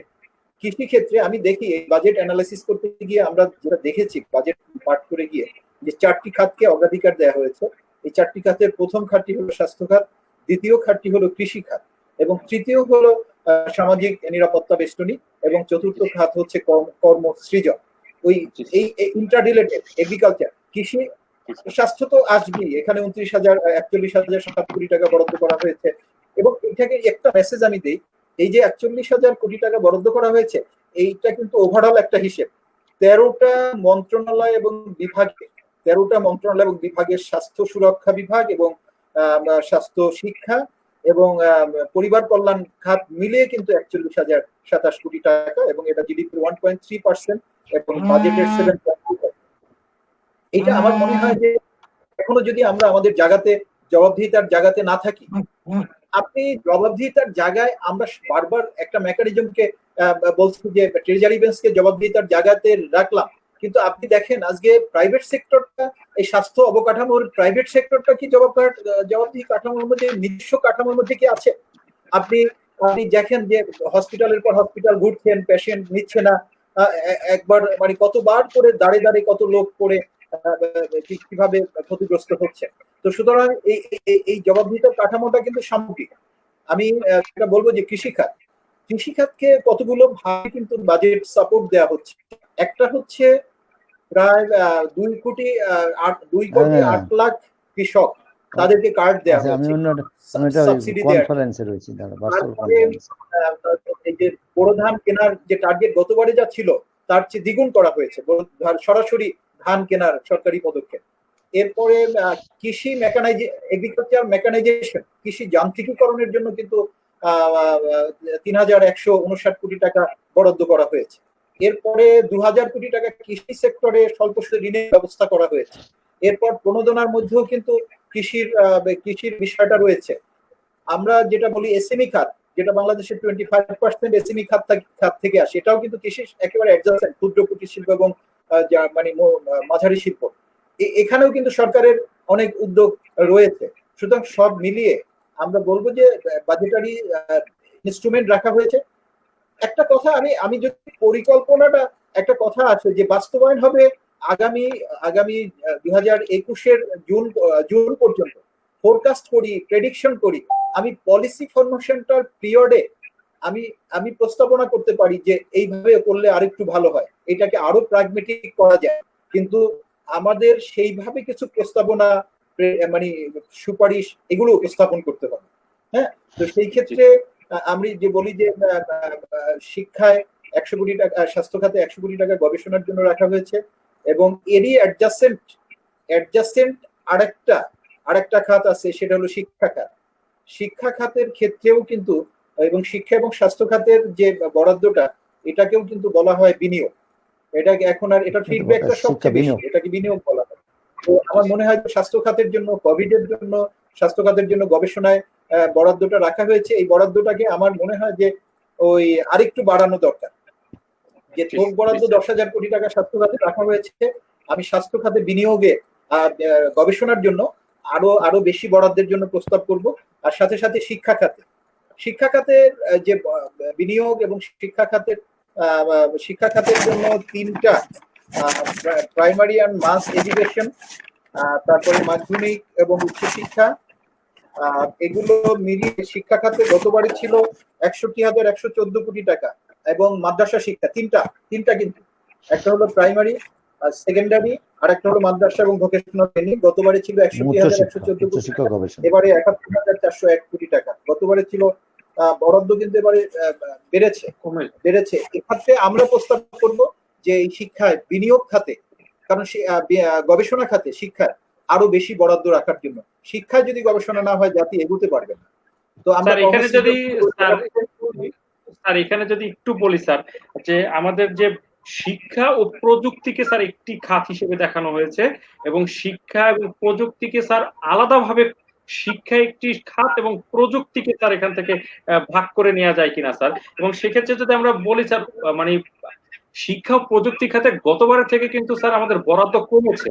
শিক্ষা প্রযুক্তি খাতে গতবার ছিল 15.2%, এবার এসেছে 15.1%, 0.01% কমেছে। যদি স্যার এখান থেকে যদি আমরা সেপারেট করে দেই, তাহলে স্যার আমরা শিক্ষার জন্য কত এবং স্পেসিফিক প্রযুক্তি খাতের জন্য কত, স্যার সেটা কি আমরা আলাদা ভাবে দেখতে পারি কিনা স্যার?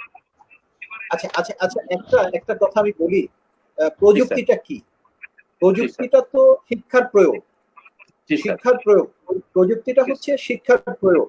এখন আমাদের কিন্তু একটা কনভেনশনাল কথা, কিন্তু এইটা হতে পারে যে আমরা শিক্ষার যে পরিচালন, মন্ত্রণালয়ের যে পরিচালন যে ব্যয়টা, আমার যে বেতন ভাতা খাতে কিংবা আমার অন্যান্য যে মানে যেটা মানে ডেভেলপমেন্ট মানে ইয়েতে মন্ত্রণালয়ের যে পরিচালন খাতে অপারেটিং যে কস্ট, ইংরেজিতে বললে ভালো শোনায় মানে এবং বুঝতে অসুবিধা হয়, অপারেটিং কস্টটা কমিয়ে দিয়ে আমার এই অন্য খাতে, ডেভেলপমেন্ট খাতে আমার বেশি বরাদ্দটা নিয়ে আসা উচিত। এইটা হলে পরেই দেখা যাবে যে ওই বাজেটের যে ডিসইকুইলিব্রিয়াম আছে ওইটা মেকআপ হবে। আমার মনে হয় না যে এই কোভিডকালীন সময় এইটা এখন একটা মৌলিক বিষয় নিয়ে আসা উচিত সামনে। এটা কোনো বড় একটা বিষয় যে শিক্ষা এবং প্রযুক্তিকে যদি আমরা ভাগ করি, কোভিড উত্তরণ হোক, আমরা কোভিডের পরবর্তী সময় এইটা নিয়ে কথা বলবো। যেটা আজাদ ভাই আমি যেটা বলতে চাই সেটা হচ্ছে যে ওই যে যেটা ইন্টারনেট কানেক্টিভিটি, একটি শব্দ, স্বাস্থ্য খাতের একটি শব্দ যে শারীরিক মানে সামাজিক দূরত্ব। আসলে বিষয়টা সামাজিক দূরত্ব না, বিষয়টা হলো শারীরিক দূরত্ব। শারীরিক দূরত্ব আমরা বজায় রাখবো। সামাজিক দূরত্বের কানেক্টিভিটির মূল এখন কিন্তু যোগাযোগের মূল উপকরণটাই কিন্তু আজাদ ভাই, এটা হচ্ছে ইন্টারনেট কানেক্টিভিটি। তো সুতরাং ইন্টারনেট কানেক্টিভিটির ক্ষেত্রে আজকে যে এই যে আমরা কথাগুলো বলছি, শেয়ারিংটা করছি, ইন্টারনেট কানেক্টিভিটির বিষয়ে আমি একটা স্পষ্টভাবে বলবো, এডুকেশনের স্বাস্থ্য সুবিধা, শিক্ষা সুবিধা, দেশের প্রশাসনিক সুবিধা, ডিজিটাল বাংলাদেশের বাস্তবায়নের পথের প্রধানতম যে এই উপকরণ এই ইন্টারনেট কানেক্টিভিটি, এই ইন্টারনেট কানেক্টিভিটিকে স্কুল কলেজে একেবারে বিনামূল্যে করে দেওয়া হোক, এটা সুনির্দিষ্টভাবে বলতে চাই। স্কুল কলেজ এবং গবেষণার ক্ষেত্রে, পাঠদানের ক্ষেত্রে, এবং এটা সরকার করছে। ওই যে জুম কোম্পানির সাথে সরকারের ইউজিসি উচ্চশিক্ষার বিডি রেন নামে একটি প্ল্যাটফর্ম আছে, ওদের সাথে একটা চুক্তি করেছে এবং অবারিতভাবে সেখানে কিন্তু সেই প্ল্যাটফর্মে শিক্ষাদান করা যায়। তবে তারপরেও আমি সুনির্দিষ্টভাবে বলবো, স্কুল, কলেজ, মাদ্রাসা এবং স্বাস্থ্য গবেষণা, শিক্ষা গবেষণা, এই খাতগুলোকে ইন্টারনেট কানেক্টিভিটি একেবারে শূন্য মূল্য করে দেওয়ার জন্য জোরভাবে আমি উপস্থাপন করতে চাই। শূন্য মূল্য একেবারে। জি স্যার, আমি একটু কাজী আজাদ স্যার আপনার কাছে যাব। সেটি হচ্ছে, আপনি একেবারে আপাদমস্তক একজন গণমাধ্যম কর্মী এবং হচ্ছে এই গণমাধ্যম গুরুত্বটি আমরা দেশের ক্রান্তিকালেই সব থেকে বেশি অনুধাবন করি, সবসময় দেখি, বা দেশে কোনো গুরুত্বপূর্ণ ঘটনা ঘটলে দেশের মানুষ একেবারে সেই ইলেকট্রনিক্স মিডিয়া বা প্রিন্টিং মিডিয়ার দিকে আমরা হচ্ছে চোখ তুলে তাকিয়ে থাকি। কিন্তু এই কোভিড চলাকালীন সময় আমরা দেখেছি যে সরকারিভাবে হচ্ছে বিভিন্ন বিজ্ঞাপন, যে বিলগুলো রয়েছে সেগুলো কিন্তু দেওয়ার কথা বলা হয়েছে গণমাধ্যমগুলোকে, কিন্তু গণমাধ্যম কর্মীরা বা গণমাধ্যমের যে শীর্ষস্থানীয় ব্যক্তিরা বা সংগঠনগুলো থেকে গণমাধ্যম কর্মীদের জন্য আলাদা একটি খাতের কথা বলা হয়েছিল বা আলাদা কোনো বরাদ্দের কথা বলা হয়েছিল, সেটি আক্ষরিক অর্থে আমরা এখানে দেখতে পাচ্ছি না। সেটি হয়তোবা সামাজিক যে নিরাপত্তা বেষ্টনী বা সামাজিক যে নিরাপত্তা খাত, সেখান থেকে ব্যয় নির্বাহ করা হবে কিংবা বিবিধ ব্যয় থেকে নির্বাহ করা হবে।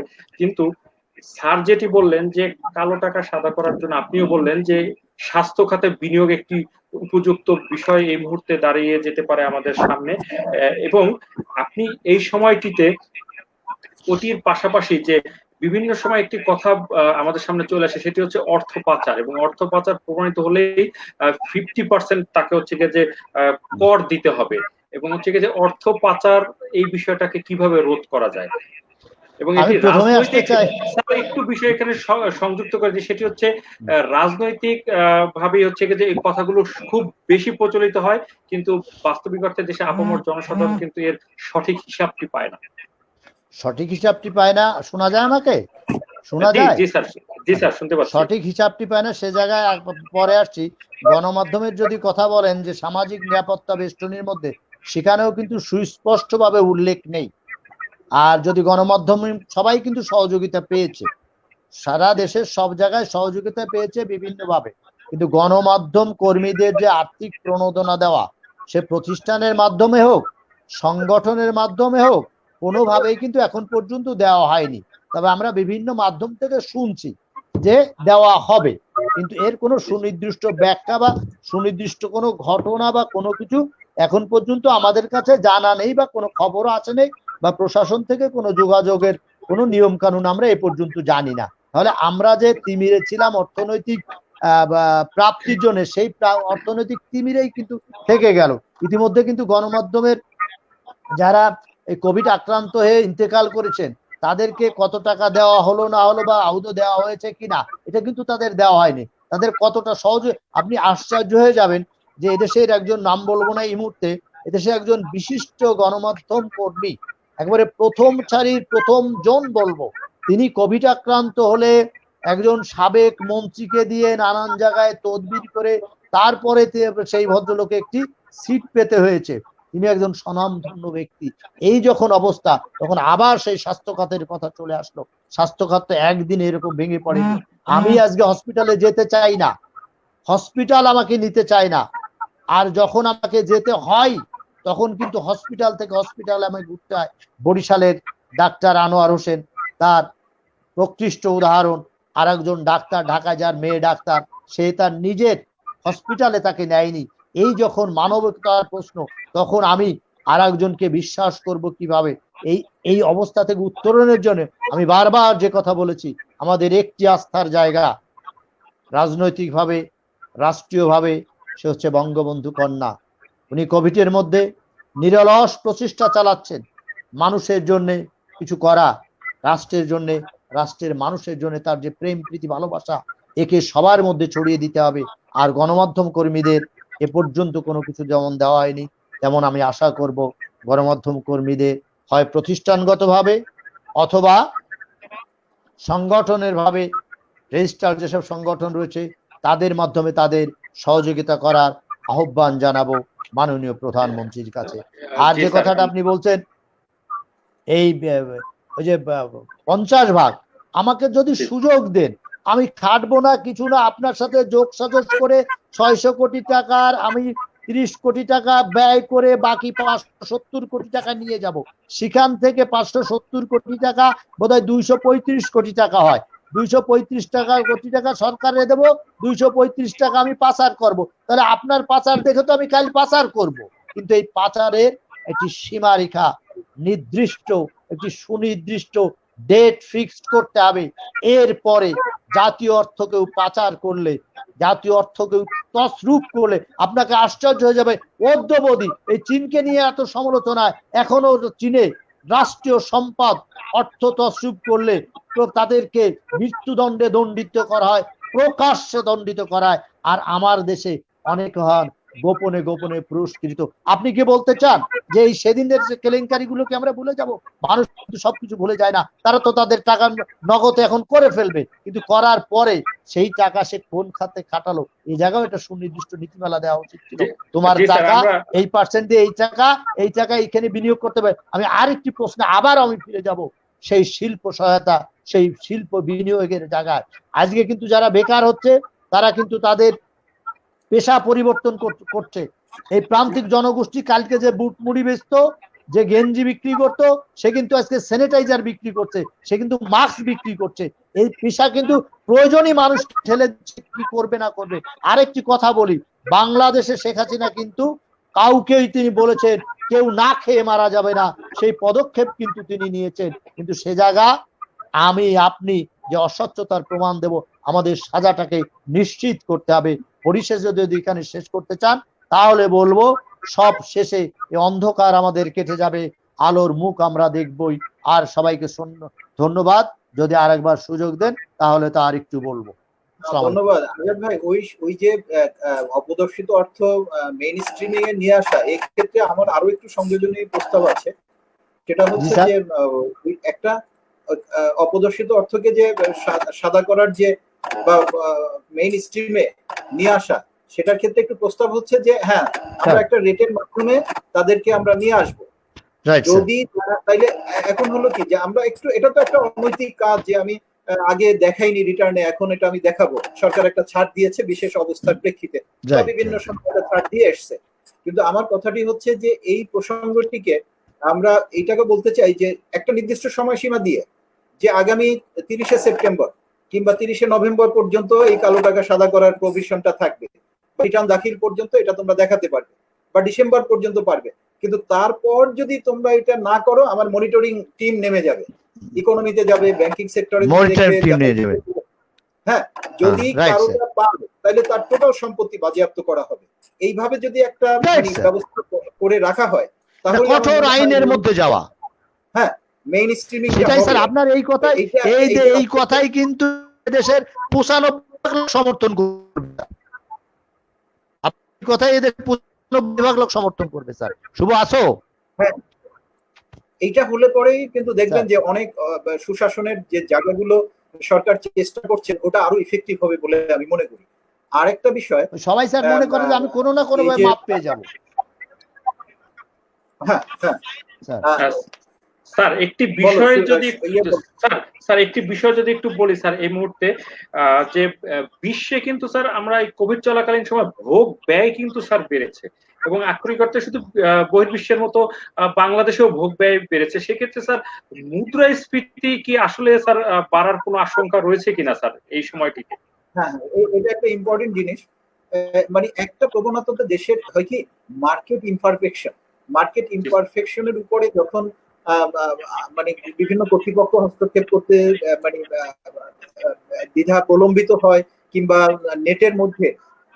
আমি একটা উদাহরণ দিই, এই যে বাংলাদেশের সেন্ট্রাল ব্যাংক, আজাদ ভাই খেয়াল করবেন, সেন্ট্রাল ব্যাংক যখন ঋণ দেয়, যারা ফর্মাল সেক্টর থেকে ঋণ নিয়ে থাকে তাদের ঋণের সুদের হারের উপরে সরকারের সেন্ট্রাল ব্যাংকের একটা হস্তক্ষেপ আছে, কিন্তু আপনার বাড়ির পাশে বা গ্রামের রহিমা যখন পাশের বাড়ির লোককে 1,000 টাকা প্রতি মাসে 100 টাকা নেয়, ওর উপর কিন্তু সেন্ট্রাল ব্যাংকের কোনো হস্তক্ষেপ নেই। ওটা অনেক এনজিওরা যে ঋণগুলো দিয়ে থাকে তার সুদের হারের উপর কিন্তু এই যে সেন্ট্রাল ব্যাংকের কোনো মানে ওরকম কোনো হস্তক্ষেপ স্ট্রংলি নেই। তো মার্কেট ইম্পারফেকশন, একজন ধনী হয় আর একজন নিঃস্ব হয়, একজন ধনী হয় আর একজন নিঃস্ব হয় গ্রামীণ অবকাঠামোতে। মার্কেট ইম্পারফেকশনের কারণে অথবা বিভিন্ন মেকানিজমের বিভিন্ন মনিটরিং এর অভাবে অনেক সময় হয় কি বাজারে দ্রব্যটার দাম হঠাৎ করে বেড়ে যায়। বাজেট ঘোষণা হয়েছে, সরকার এটা বাস্তবায়ন করবে কবে থেকে? আগামী 1 জুলাই থেকে এই অর্থ বিল পাস হবে, সংসদে উত্থাপন হবে, আগামী জুলাই থেকে এটা পাস হবে। অলরেডি পেঁয়াজের দাম বেড়ে গেছে, অলরেডি অন্যান্য দ্রব্যের দাম বেড়ে গেছে, যার উপরে সম্পূরক ট্যাক্স কিংবা এক্সাইজ ডিউটি যার উপর হ্রাস পেয়েছে সেগুলোর দামও কিন্তু বেড়ে গেছে। আশ্চর্য। ট্যাক্স বাজেট প্রণয়ন হয়েছে, বাজেট পেশ করছে সরকার, হ্যাঁ সরকার বাজেট পেশ করছে। আমাদের জনগণেরও একটা দায়বদ্ধতা আছে। আমি সব নিশ্চয়ই নিশ্চয়ই নিশ্চয়ই দিলে হবে না, না, আমার তা হবে না। আমার একটা দায়বদ্ধতা আছে। তো এই বাজেট বাস্তবায়নের সাথে এই ব্যক্তিগত দায়বদ্ধতা, সংস্কৃতির দায়বদ্ধতা, ওইটা যেমন সিংহভাগ, আমারও কিছু কিছু অংশ আছে। তো এইটা মুদ্রাস্ফীতির যে প্রসঙ্গটি, আমার মনে হয় যে মুদ্রাস্ফীতি ইকোনমির জন্য ভালো, কিন্তু গরিব লোকদেরকে সাপোর্ট দেওয়ার জন্য তো সরকারের প্রণোদনার যে প্রণোদনার যে মেশিনটি, এটা কিন্তু সরকার জীবিত রেখেছে। এটা যদি জীবিত রাখে আর এটা যদি সুষ্ঠুভাবে ঋণ কাঠামো, স্বল্প সুদে ঋণ দেয়া, বিভিন্ন সেক্টরে এই যে ট্যাক্স করা, বিভিন্ন ওই যে আয়করকে কমিয়ে দেয়া, তারপরে ওই যে আমার 11 লক্ষ লোক অতিরিক্ত সামাজিক সুরক্ষার নেটের মধ্যে ঢুকে পড়া, এতে দেখা যাবে যে দেশের মানি সার্কুলেশনটা, ওই যে যেটা বলা হয় যে মুদ্রাস্ফীতির যে সম্ভাবনাটা, মানি সার্কুলেশনটাকে জীবিত রাখা দরকার। ইকোনমিতে কিন্তু আমরা জানি যে মুদ্রা সংকোচনটা খারাপ, কিছুটা মুদ্রাস্ফীতি হয়, আর সেটা যদি গ্রামের মানে নিম্নবিত্ত মানুষের, ভঙ্গুর মানুষের যারা জীবিকা হারিয়েছেন তাদের জন্য তাদের জন্য এটা অতটা হ্যাম্পার না হয় পারচেজিং ক্যাপাসিটিতে, আমার মনে হয় যে ওই মুদ্রাস্ফীতি দেশের জন্য অতটা ক্ষতি করতে পারবে। কিন্তু তারপরেও আমি বলি যে মুদ্রাস্ফীতির সম্ভাবনাটা কিন্তু অত বেশি নেই দেশের মধ্যে। না, এই মুহূর্তে নেই, এই মুহূর্তে অতটা নেই। সারা দেশব্যাপী জীবন এবং জীবিকা এই দুটো শব্দকে মুখোমুখি করে ফেলেছে। এই দুটো শব্দ বলে যে জীবনের ঝুঁকি এবং স্বাস্থ্য ঝুঁকি এবং জীবিকার ঝুঁকি। আমি কখনো মনে করি না আজাদ ভাই যে এই দুটো বিষয়টা মুখোমুখি। আমি মনে করি দুটো বিষয়, জীবন যদি ঝুঁকির মুখে থাকে তাহলে জীবিকাও ঝুঁকির মুখে থাকে, আর জীবিকা যদি ঝুঁকির মুখে থাকে জীবনও ঝুঁকির মুখে থাকে। এই দুটো বিষয় পরস্পর পরিপূরক। এই বিষয়টিকে মুখোমুখি করে কিন্তু একটা দেশে ইনস্টেবিলিটির, ওই যে প্রথম দিকে বলা হচ্ছে যে তোমরা আসছো চাকরিতে জয়েন করো, আবার তাদের বলা হলো তোমাদের নেব না, গ্রামের লোকরা এসো না, শুধু ঢাকার লোকরা জয়েন করো, আবার ঈদের মধ্যে আবার চলে যাও, ঈদের পরে বলা হলো জয়েন করো। এই জীবন এবং জীবিকার ঝুঁকিকে মুখোমুখি করে কিন্তু এই অবস্থাটা, কোভিড বিস্তৃতিটা হয়েছে। এটা যারা করছে সেই কথা, ওই যে আমি যে কথা বলছিলাম, এটা যারা করছে তাদের দর্শন, তাদের নিয়ম, তাদের রোজগার, তাদের শোষণের প্রক্রিয়া সেটা কিন্তু ভিন্ন, আর ভিন্ন বলেই কিন্তু এটা সৃষ্টি হয়েছে। স্যার, হ্যাঁ, দর্শনটা যদি আমি ঠিক করে নিতে পারি যে জীবন ঝুঁকি এবং জীবিকার ঝুঁকি কিন্তু মুখোমুখি দুটো বিষয় না, জীবনের ঝুঁকি এবং জীবিকার ঝুঁকি পরস্পর পরিপূরক দুটো বিষয়। এই জিনিসটা যদি আমার খেয়াল করতে হবে, এই চিন্তাটা থেকে আসতে হবে। স্যার, আমরা আলোচনার শেষ অংশে চলে এসেছি স্যার, আমরা অনেক দীর্ঘ আলোচনা করেছি স্যার। আমরা একেবারে শেষ দিকে যে বিষয়টি নিয়ে একটু আলোচনা করব, যেহেতু আমরা বরিশালে বসে স্যার আলোচনা করছি যে আমাদের অঞ্চল ভিত্তিক স্যার একটি বাজেট বরাদ্দের কথা আমরা সব সময় বলে থাকি, এবং যেটি একেবারে আমাদের খুব প্রত্যাশিত থাকে। আসলে সেটির কোনো বাস্তব প্রতিফলন আমরা এখানে দেখিনি, তবে নদীমাতৃক বাংলাদেশে যে আমাদের এই যে ঘূর্ণিঝড় আম্পান, আইলা বা সিডোরকে আমরা দেখেছি, সেক্ষেত্রে স্যার হচ্ছে নদী শাসন বলি বা আমাদের এই যে দক্ষিণাঞ্চলের যে বেড়িবাঁধ বলি বা বনায়ন বলি বা চরাঞ্চলের উন্নয়ন বলি বা এই অঞ্চলটাকে ঘিরে একটি অর্থনৈতিক জোনের কথা বলি, যদি সেটা স্যার আপনি কিভাবে বিশ্লেষণ করবেন? এবং একই সাথে যদি বলি স্যার, আমার এইখানে স্যার আমার পর্যাপ্ত পতিত জমি রয়েছে, আমাদের শ্রম রয়েছে, আমাদের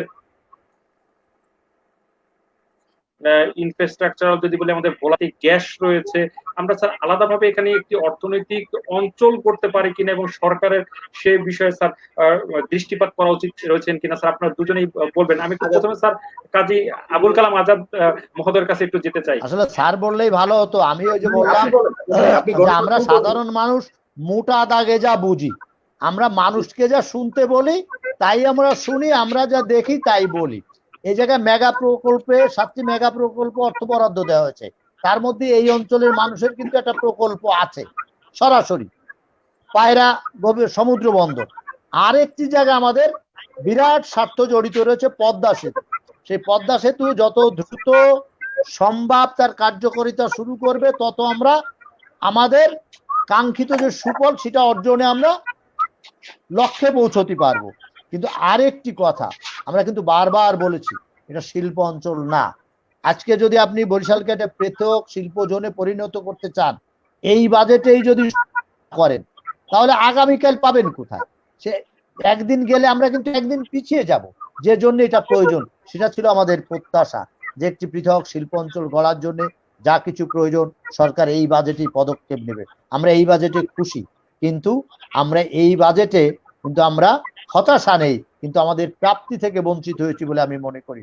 এই যে কোভিড আমাদের চোখে আঙুল দিয়ে দেখাই দিল, শুধু 5 সেকেন্ড আমি বলছি, আমাদের যে হাসপাতাল, বিভাগীয় সদর দপ্তরের হাসপাতাল, এটাকে বিশ্ববিদ্যালয়ে রূপান্তর করে এর সংখ্যা বাড়ানোর পরে, সিট সংখ্যা বাড়ানোর পরে এখন কিন্তু বাস্তবতা কোভিড না, মানে বিশেষ মহামারী ইউনিট করা দরকার। যে পৃথিবীতে কোনো মহামারী আসলে, কোনো আসলে সেই ইউনিটটা আলাদা থাকবে। আজকে যদি সেইরকম ইউনিট আলাদা থাকতো, আজকে যদি আমাদের পর্যাপ্ত অবকাঠামো থাকতো, সেটা কিন্তু আমাদের নাই। এটা সম্ভব কেবলমাত্র একটি বেসরকারি আর একটি বিশ্ববিদ্যালয়, চিকিৎসা বিশ্ববিদ্যালয় করা দরকার। আরেকটি কথা আমরা সবসময় জন্য বলি, কি বলি? ভোলার গ্যাস। রাজনীতির জন্য মুখস্থ বিদ্যা, গণমাধ্যমের জন্য মুখস্থ বিদ্যা, আমরা বললেই মুখস্থ বিদ্যা। এইটা যদি আনা হইতো, আজকে আপনি বিসর্জন করবেন, আপনার গ্যাস নাই, কে আসবে আপনার এখানে বিনিয়োগ করতে? তাহলে সেই গ্যাসটা আনার যে সিস্টেমটা, সেই বরাদ্দ দিয়ে যদি এর কাজ হতো, এই অর্থ বছরে না হোক আগামী অর্থ বছরে বরিশাল চলে আসতো, তাহলে মানুষ কিন্তু আগ্রহী হতো যে বরিশালে অমুক জায়গায় এইটা হচ্ছে। আরেকটি কথা, যে রেল লাইন অলরেডি চলে, আমি মানে আমার ব্যক্তিগতভাবে আমি একেবারে গোপালগঞ্জ বাড়ি, আমার বাড়ির উপর দিয়ে আমার 14 মানে পুরুষের ভিটের উপর দিয়ে রেল লাইন গেছে। আমরা কিন্তু প্রতি সপ্তাহে 2 দিন একেবারে কিন্তু আমরা রেলের শব্দ শুনি, যেটা আমরা জীবনে কল্পনা করিনি, আমাদের বংশ পরম্পরায় যেটা কল্পনা করি সেটা কিন্তু আজ বাস্তবতা। আমরা চাই বরিশালের জন্য সেই রেল ভাঙ্গা হয়ে আপনার পায়রা বন্দরে আমাদের পর্যটন কেন্দ্র কুয়াকাটা পর্যন্ত সম্পৃক্ত করে। এই 3টে জিনিস থেকে কিন্তু আমরা বঞ্চিত হচ্ছি। এখনো যদি সময় থাকে, মাননীয় প্রধানমন্ত্রী, এই দক্ষিণ অঞ্চলের মানুষ আপনার জন্য, আপনার দলের জন্য, সরকারের জন্য, বঙ্গবন্ধুর কন্যা সরকারের জন্য এরা নিবেদিত প্রাণ। আমাদের এই 3টে প্রকল্প এখনো যদি দেওয়া সম্ভব হয়, তাহলে দেওয়ার জন্য আমি স্বনির্বন্ধ স্যার, আমি আপনার দৃষ্টি আকর্ষণ করে শুধু একটি বিষয় একটু স্মরণ করে দিতে চাই জনাব আবুল কালাম আজাদ স্যার। সেটি হচ্ছে আমাদের পদ্মা সেতু, সেটি হচ্ছে আমাদের কাঙ্ক্ষিত স্বপ্নের সেতু। এবং এর সাথে যদি আমি বলি যে একেবারে সেই কুয়াকাটা পর্যন্ত যতগুলো আমাদের নদী ছিল সবগুলোতেই ব্রিজ হয়ে গিয়েছে। আমাদের লেবুখালীতে হচ্ছে ব্রিজ কাজ চলছে, আমাদের বেকুটিয়াতে হচ্ছে যে আমাদের ব্রিজের কাজ চলছে। এবং আমাদের যিনি এই দক্ষিণাঞ্চলের আরেকজন আমাদের স্বনামধন্য রাজনীতিবিদ জনাব তোফায়েল আহমেদ, তিনি গত অর্থ বছরে হচ্ছে সমীক্ষা করিয়েছেন যে ভোলার সাথে বরিশালের সরাসরি সংযোগের জন্য সেটিও হচ্ছে গিয়ে প্রক্রিয়াধীন রয়েছে। তো এই আমাদের যোগাযোগ ব্যবস্থা এত উন্নত হয়েছে এবং তার ধরুন আমাদের একটি ক্যান্টনমেন্ট হয়েছে, এবং এই সবকিছু বিবেচনা করে একটি অর্থনৈতিক জোন করা যেমন আমাদের জরুরি, ঠিক তেমনি আমাদের বেসিক শিল্প নগরী যেটি রয়েছে তার জমির পরিমাণে কিন্তু বাংলাদেশের সর্বাধিক। এই তার যদি হচ্ছে গিয়ে যে আমরা সঠিক ব্যবহারটি নিশ্চিত করার জন্য সেক্ষেত্রে হচ্ছে সরকারের গুরুত্ব দেওয়া উচিত কিনা, বা সেক্ষেত্রে আপনি কি বলবেন, যেখানে এই বরিশালে বসে এখন আন্তর্জাতিক মানের আমরা হচ্ছে গিয়ে পাদুকা শিল্পে অগ্রগতি করেছি এবং 100% এক্সপোর্ট ফ্যাক্টরি কিন্তু বরিশালে রয়েছে স্যার। সেই ক্ষেত্রে কিন্তু সাহসী পদক্ষেপ, স্যার সাহসী যে পদক্ষেপ। এখন স্যার এটা বেসরকারি উদ্যোগে নিয়েছে, বেসরকারি উদ্যোক্তাদেরকে আমাদেরকে সহযোগিতা করার জন্য সরকারি উদ্যোগগুলো এবং অর্থনৈতিক জোনের ব্যাপারে স্যার আপনি কতটুকু গুরুত্ব আরোপ আপনি করবেন? যে কথা বললেন যে অর্থনৈতিক জোন, সেই অর্থনৈতিক শিল্প জোন করার জন্য আপনি জানেন যে আর একটি পারমাণবিক কেন্দ্র এই অঞ্চলে হওয়ার কথা, সেজন্য সমীক্ষা এবং জায়গাও দেখা হয়েছিল সরকারের তরফ থেকে এবং জেলা প্রশাসনের তরফ থেকে, সে জায়গাও কিন্তু ভিজিট করা হয়েছিল।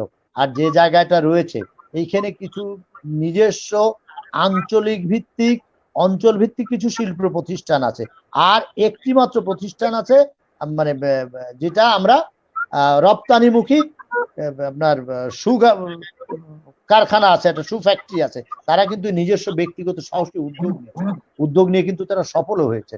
এখন কেউ যদি বিনিয়োগ করতে না এগিয়ে আসে, তাদের কিন্তু অনেক প্রতিবন্ধকতা রয়েছে। এই প্রতিবন্ধকতা দূর করার জন্য আমাদের 4 লেনে, যেমন এবার পরিবহন ও যোগাযোগ খাতে ব্যাপক বরাদ্দ দেওয়া হয়েছে, এই বরাদ্দ থেকে আমাদের 4 লেনে বাস্তবায়িত করা হোক।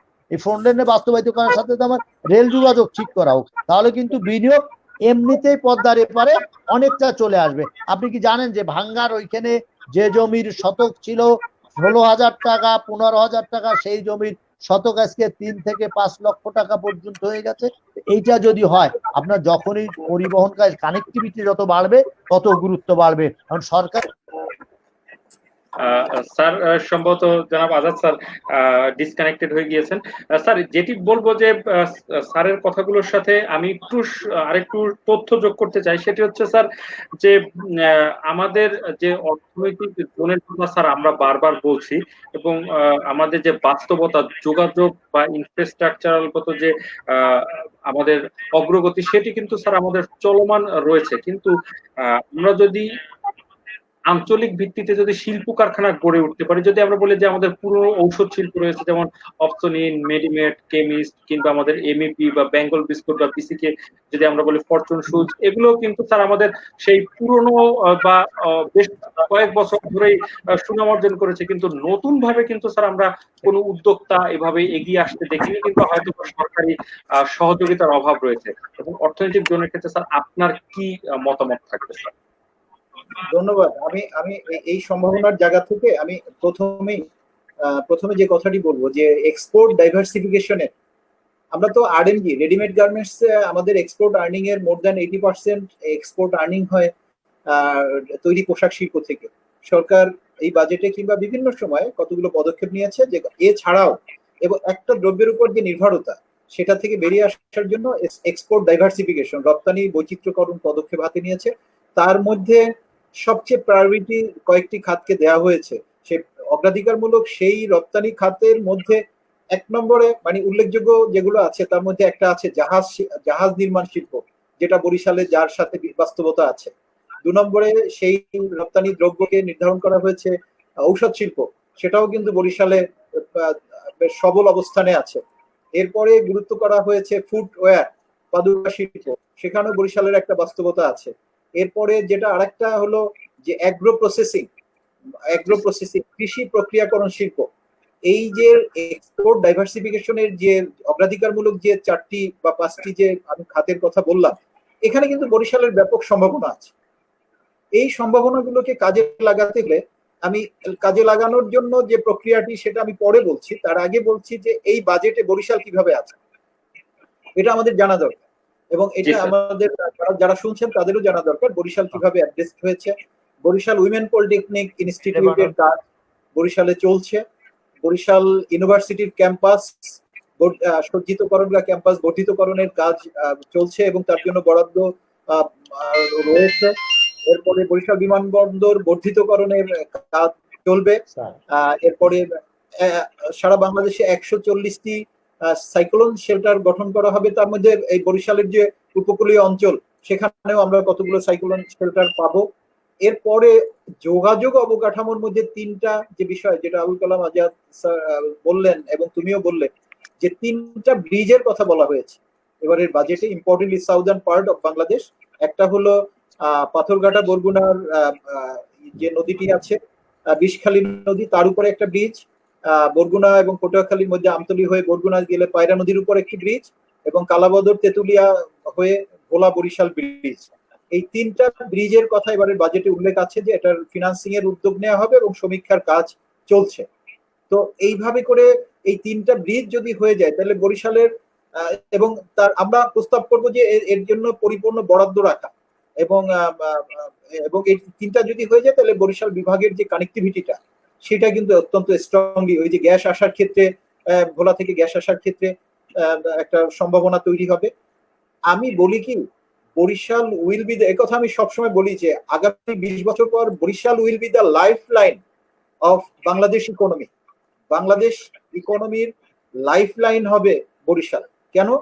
যে ভোলার গ্যাস, ওদিকে পূর্ব দিকে ভোলার গ্যাস, দক্ষিণ দিকে 1320 মেগাওয়াটের তাপ বিদ্যুৎ উৎপাদন, কুয়াকাটা পর্যটন কেন্দ্র, উত্তরে বিশাল পদ্মা ব্রিজ এবং পশ্চিমে মংলা পোর্ট। এই সবকিছু মিলিয়ে বরিশাল হবে একটা কেন্দ্রভূমি বিনিয়োগের জন্য। এবং সেখানে কেন বিনিয়োগ হবে, তুমি যে কথা বললে যে আমাদের অধিক জমির প্রাপ্যতা আছে, স্বল্প মূল্যে বেশ জমি আমরা দিতে পারবো, আমাদের স্বল্প মূল্যে শ্রমিক আছে, তাইলে আমার যদি জমি থাকে, স্বল্প মূল্যে শ্রমিক থাকে, আমার যদি গ্যাস, বিদ্যুৎ এবং কানেক্টিভিটি, পায়রা এয়ারপোর্ট, পায়রা নৌপোর্ট এটা আছে, তাইলে নৌপোর্ট আছে, যোগাযোগ অবকাঠামো আছে এবং উৎপাদনের উপকরণগুলো সবকিছু আছে, তাহলে বরিশালে আমি এই মুহূর্তেই, যেটা আমি ইপিজেড এর স্পেশাল ইকোনমিক জোন অথরিটির যে ওয়েবসাইট, সেখানে আমি সুনির্দিষ্টভাবে কালকেও ঢুকলাম, সেই ওয়েবসাইটে দুটো এক্সপোর্ট স্পেশাল ইকোনমিক জোনের কথা এখনো লেখা আছে, আগলঝাড়া একটা, আর একটা হলো ভোলা।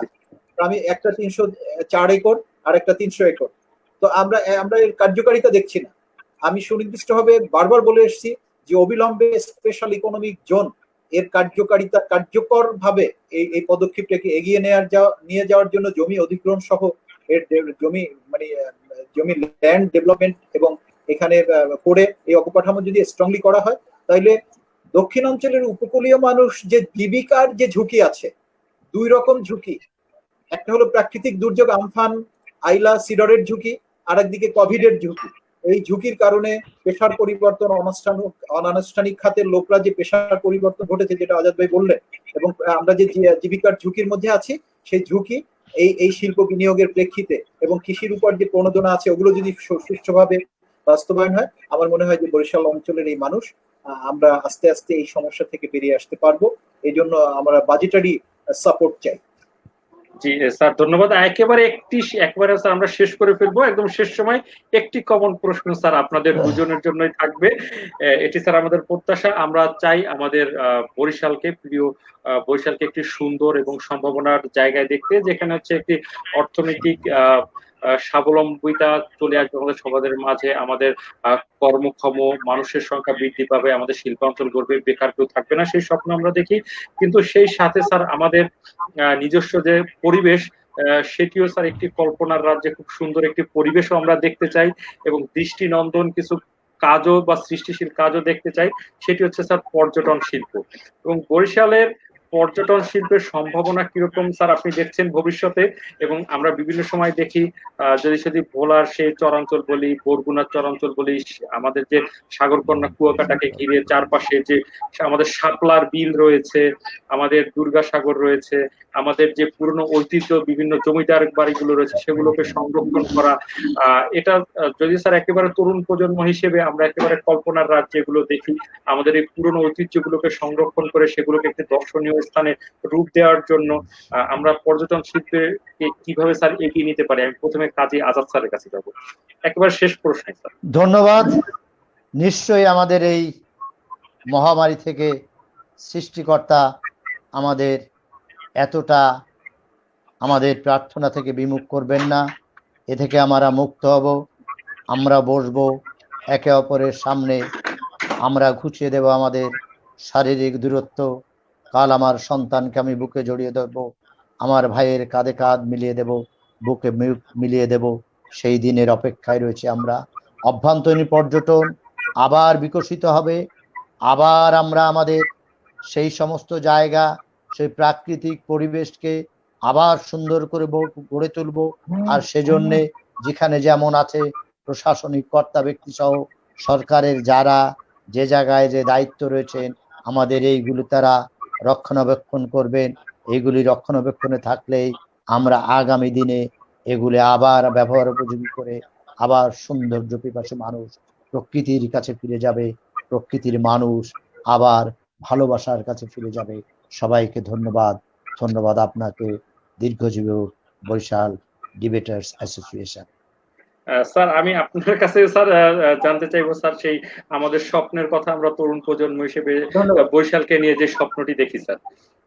হ্যাঁ, আমি বলি যে একটা প্রথম এই বাজেটের সাথে সাথে আমি একটা সবকিছু যে বাজেটে থাকবে সেটা না, আমি আমি ট্রেজারি সরকারের কাছে যেটা আহ্বান জানাবো যে সেটা হচ্ছে যে এই কোভিড থেকে বেরিয়ে আসার একটা এক্সিট প্ল্যান, আমরা কি করে বেরিয়ে আসবো সেটা অর্থনৈতিক, সামাজিক, রাজনৈতিক, সাংস্কৃতিক সব দৃষ্টিকোণ থেকে একটা এক্সিট প্ল্যান তৈরি করতে হবে এবং সমন্বিতভাবে সম অংশগ্রহণের মধ্য দিয়ে সেটা বাস্তবায়ন করতে হবে।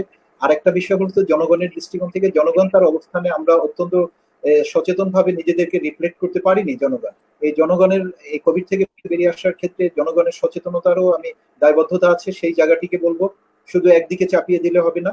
এই দুটো।